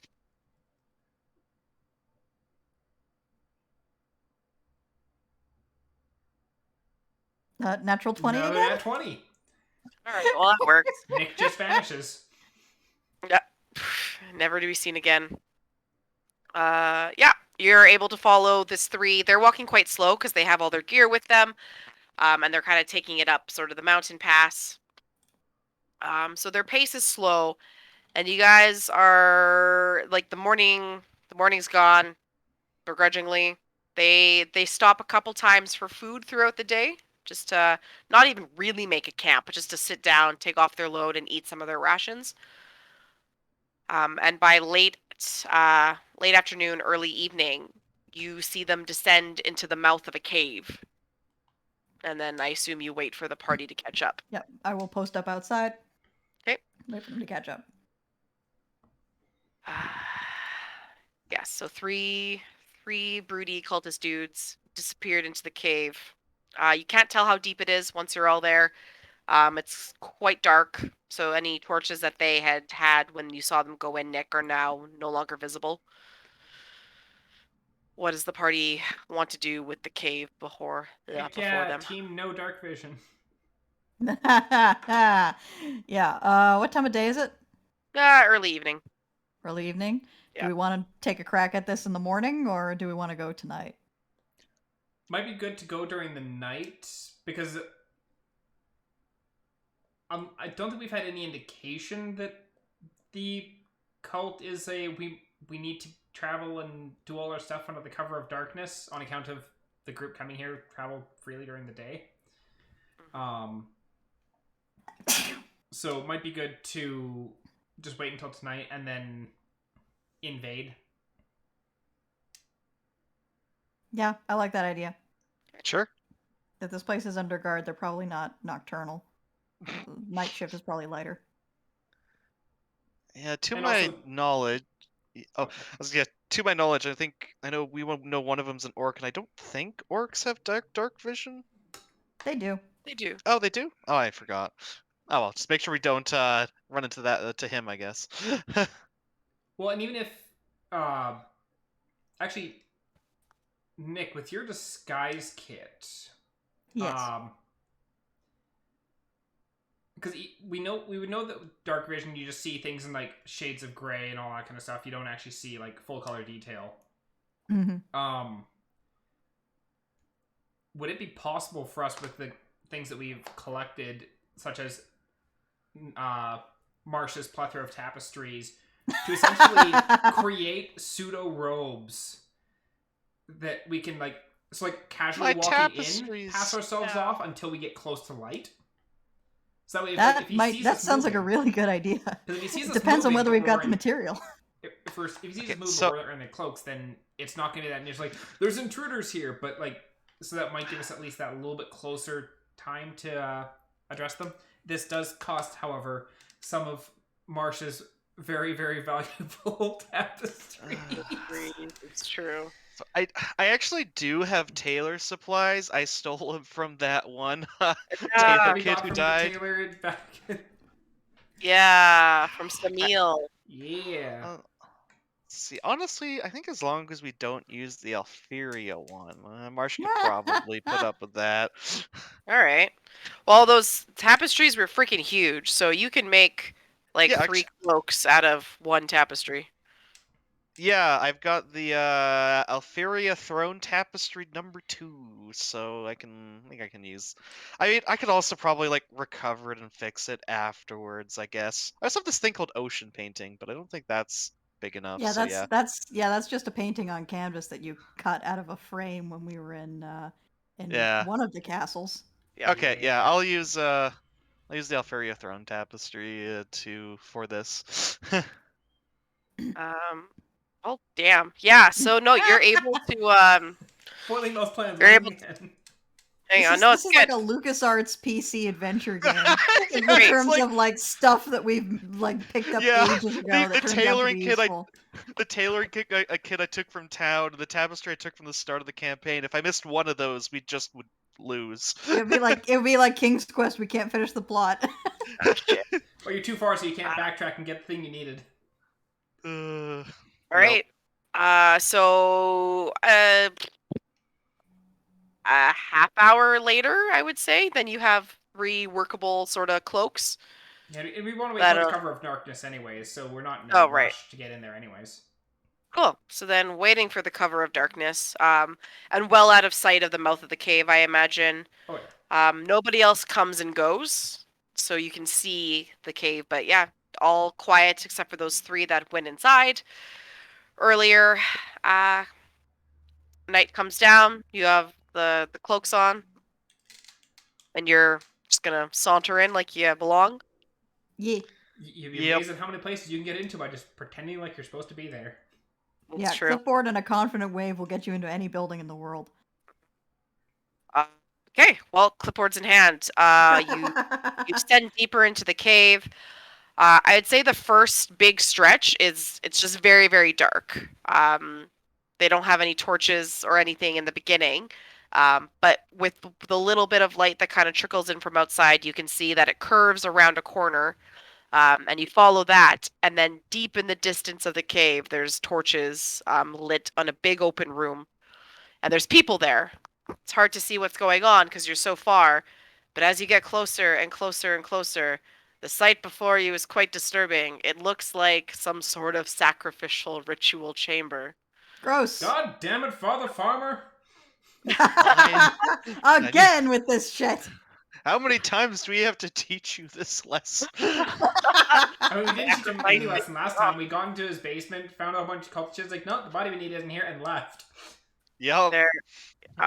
There are several flamed torches on the ground. What kind of looks like red paint, maybe, strewn about in markings on the stone floor. There's 2 sort of cultists, kind of stood abouts in a circle. They may have been the ones that you saw that followed here, hard to say. But there's also 2 more cultists that are at a table far ahead of you, and it looks like there's a body on it, but it's kind of hard to tell because it's super far and the room isn't really that well lit. But yeah, just a creepy sort of sacrificial chamber. Oh boy, I think we gotta disrupt a sacrifice, guys. I don't think that could be Terran on that table for all we know. Almost certainly. Or some random schmo, and then it's fine. We could leave. I think we gotta start some shit. Oh man, I'll get the barrel ready. What? Yeah, all right. The barrel. What's the barrel for? Oh no, this is a metaphor. I don't think the barrel plan would really work. Yeah, the barrel plan is how we got the riot in Greenspire. Oh yeah. Yeah. The one thing Marsh wants to acquire and hasn't yet is a bunch of like explosive components, or else that would do great here. But Marsh hasn't got those yet, so I have to get creative. All right. I will keep that in mind. You probably don't want to give me a bunch of explosives. Never let you find those. I mean, you did give me a bunch of the power stones from the train, but I haven't had time to tinker with those yet. But Yeah, anywho, that's true. You guys will have some downtime soon, I'm sure. Is this a problem that can be solved with infinite rats? I think this is a problem that can be. I think this is a problem that would benefit from the application of 1 to 20 rats. Uh, Just I'm just trying to sidle up as close as we can get, and then rats into the face. rats. Pocket rats. Maybe love they'll pocket treat it as some sort of like bad omen. I don't know how their devil eye system works. That's the rat. He all works with the rat god. Look at it this way: if you hear a noise in the shadows, and then all of a sudden 1 to 20 rats come flying at you out of nowhere, you would be distracted.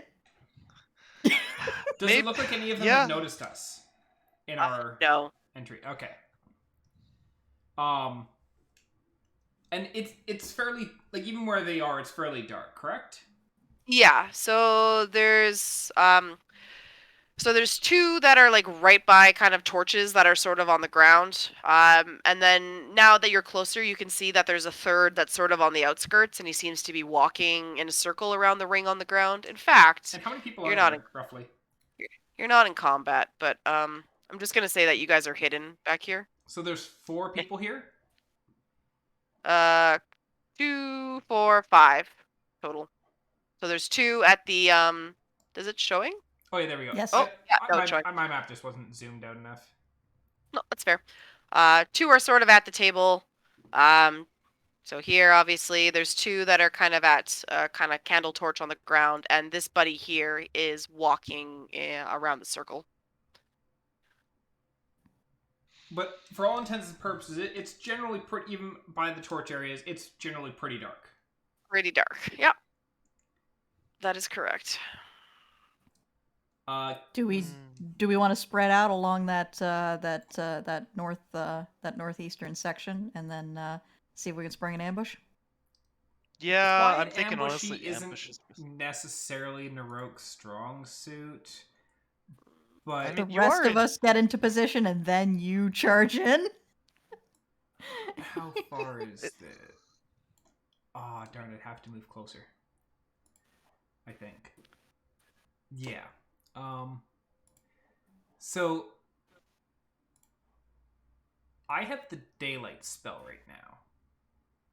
Oh, yeah, that makes Which- sense. I can drop here, which would then create a 60-foot. So that I could turn this entire room into a freaking beacon.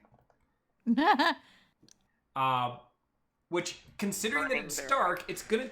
Granted, it'll take us a little bit for our eyes to adjust as well, but like just drop it and run. Run towards them, right? Yes. Okay, just double checking. I will towards recommend that we not get into the center of the kill box there, and then we hug the wall as much as possible, because we do not want to get caught in a big crossfire.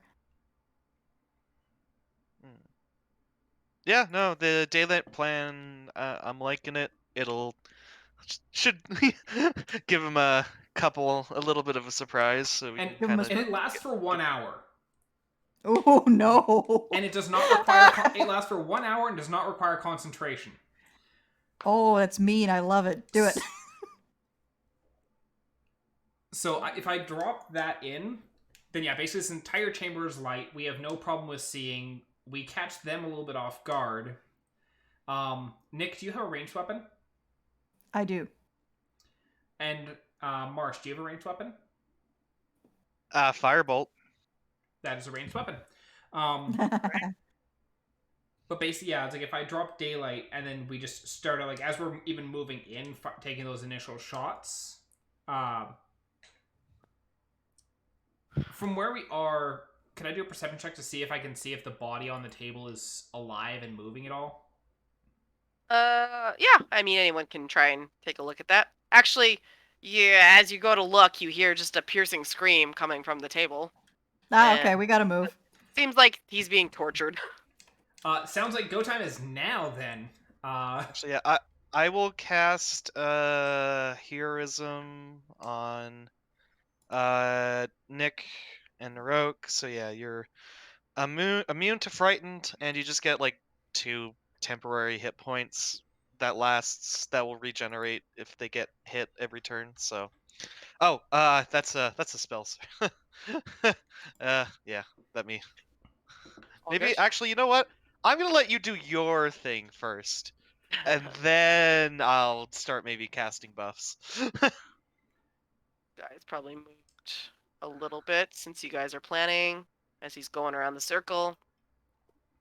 Yeah, so just go, Naroke, whenever you're ready, and I'll follow your lead. 'Cause I don't want a magic surge screwing up this whole daylight. Well, I mean, daylight's also a spell, so we're about to. That being said, like, so I think we have generally our plan of like cast daylight, in here, Pew. and light up the cave. Are we wanting to start this combat now on account of it's already 4:26, or Yeah, I'm actually having that same thought. I feel like combat like this might take more than half an hour. Yeah, I think it's gonna be sleepy. a normal combat and not something I Nick don't can think this is just gonna hit be. over the head with. Yeah, I don't think this is going to be the same kind of combat as the one. I don't think chump. this is going to be the bowling alley. That's- Like- You know what? That's a very good point. So keep your ideas for what you want to do in mind. We're gonna end the session here, and we'll pick up 2 weeks from now with the cultist showdown. 'Cause, yeah, I do have a feeling that this one might take a little bit longer. I'm sleepy. It's Yeah. 11:30. Yeah, it's Almost midnight for you. Yeah, it's late for Nick. So yeah, that's why I didn't want to start the combat on this one. Just because of if this is a combat that's intended to be like a more difficult combat, we're not finishing it anytime soon. Oh No. boy. Alright, so yeah, we're gonna end the session there. Boop. Thank you so much to the players. Thank you to anyone watching. It was a super fun time. How you feeling? Thanks for the bowling alley. Just funny in the grand scheme of things. I don't think the bowling alley really revealed too much of the mystery. It was just a fun little side thing. Yeah, no, It was there- good. We got to eat a guy's sandwich in front of him. It was good. Oh yeah. Sure, It's been a chaotic session that is absolutely on par with our group. yeah, Yes. I think that was great. So your character development has really been able to flourish a little. Alrighty. Thank you all for tuning in. Have yourselves a great night. Take care. Bye. Bye. Bye.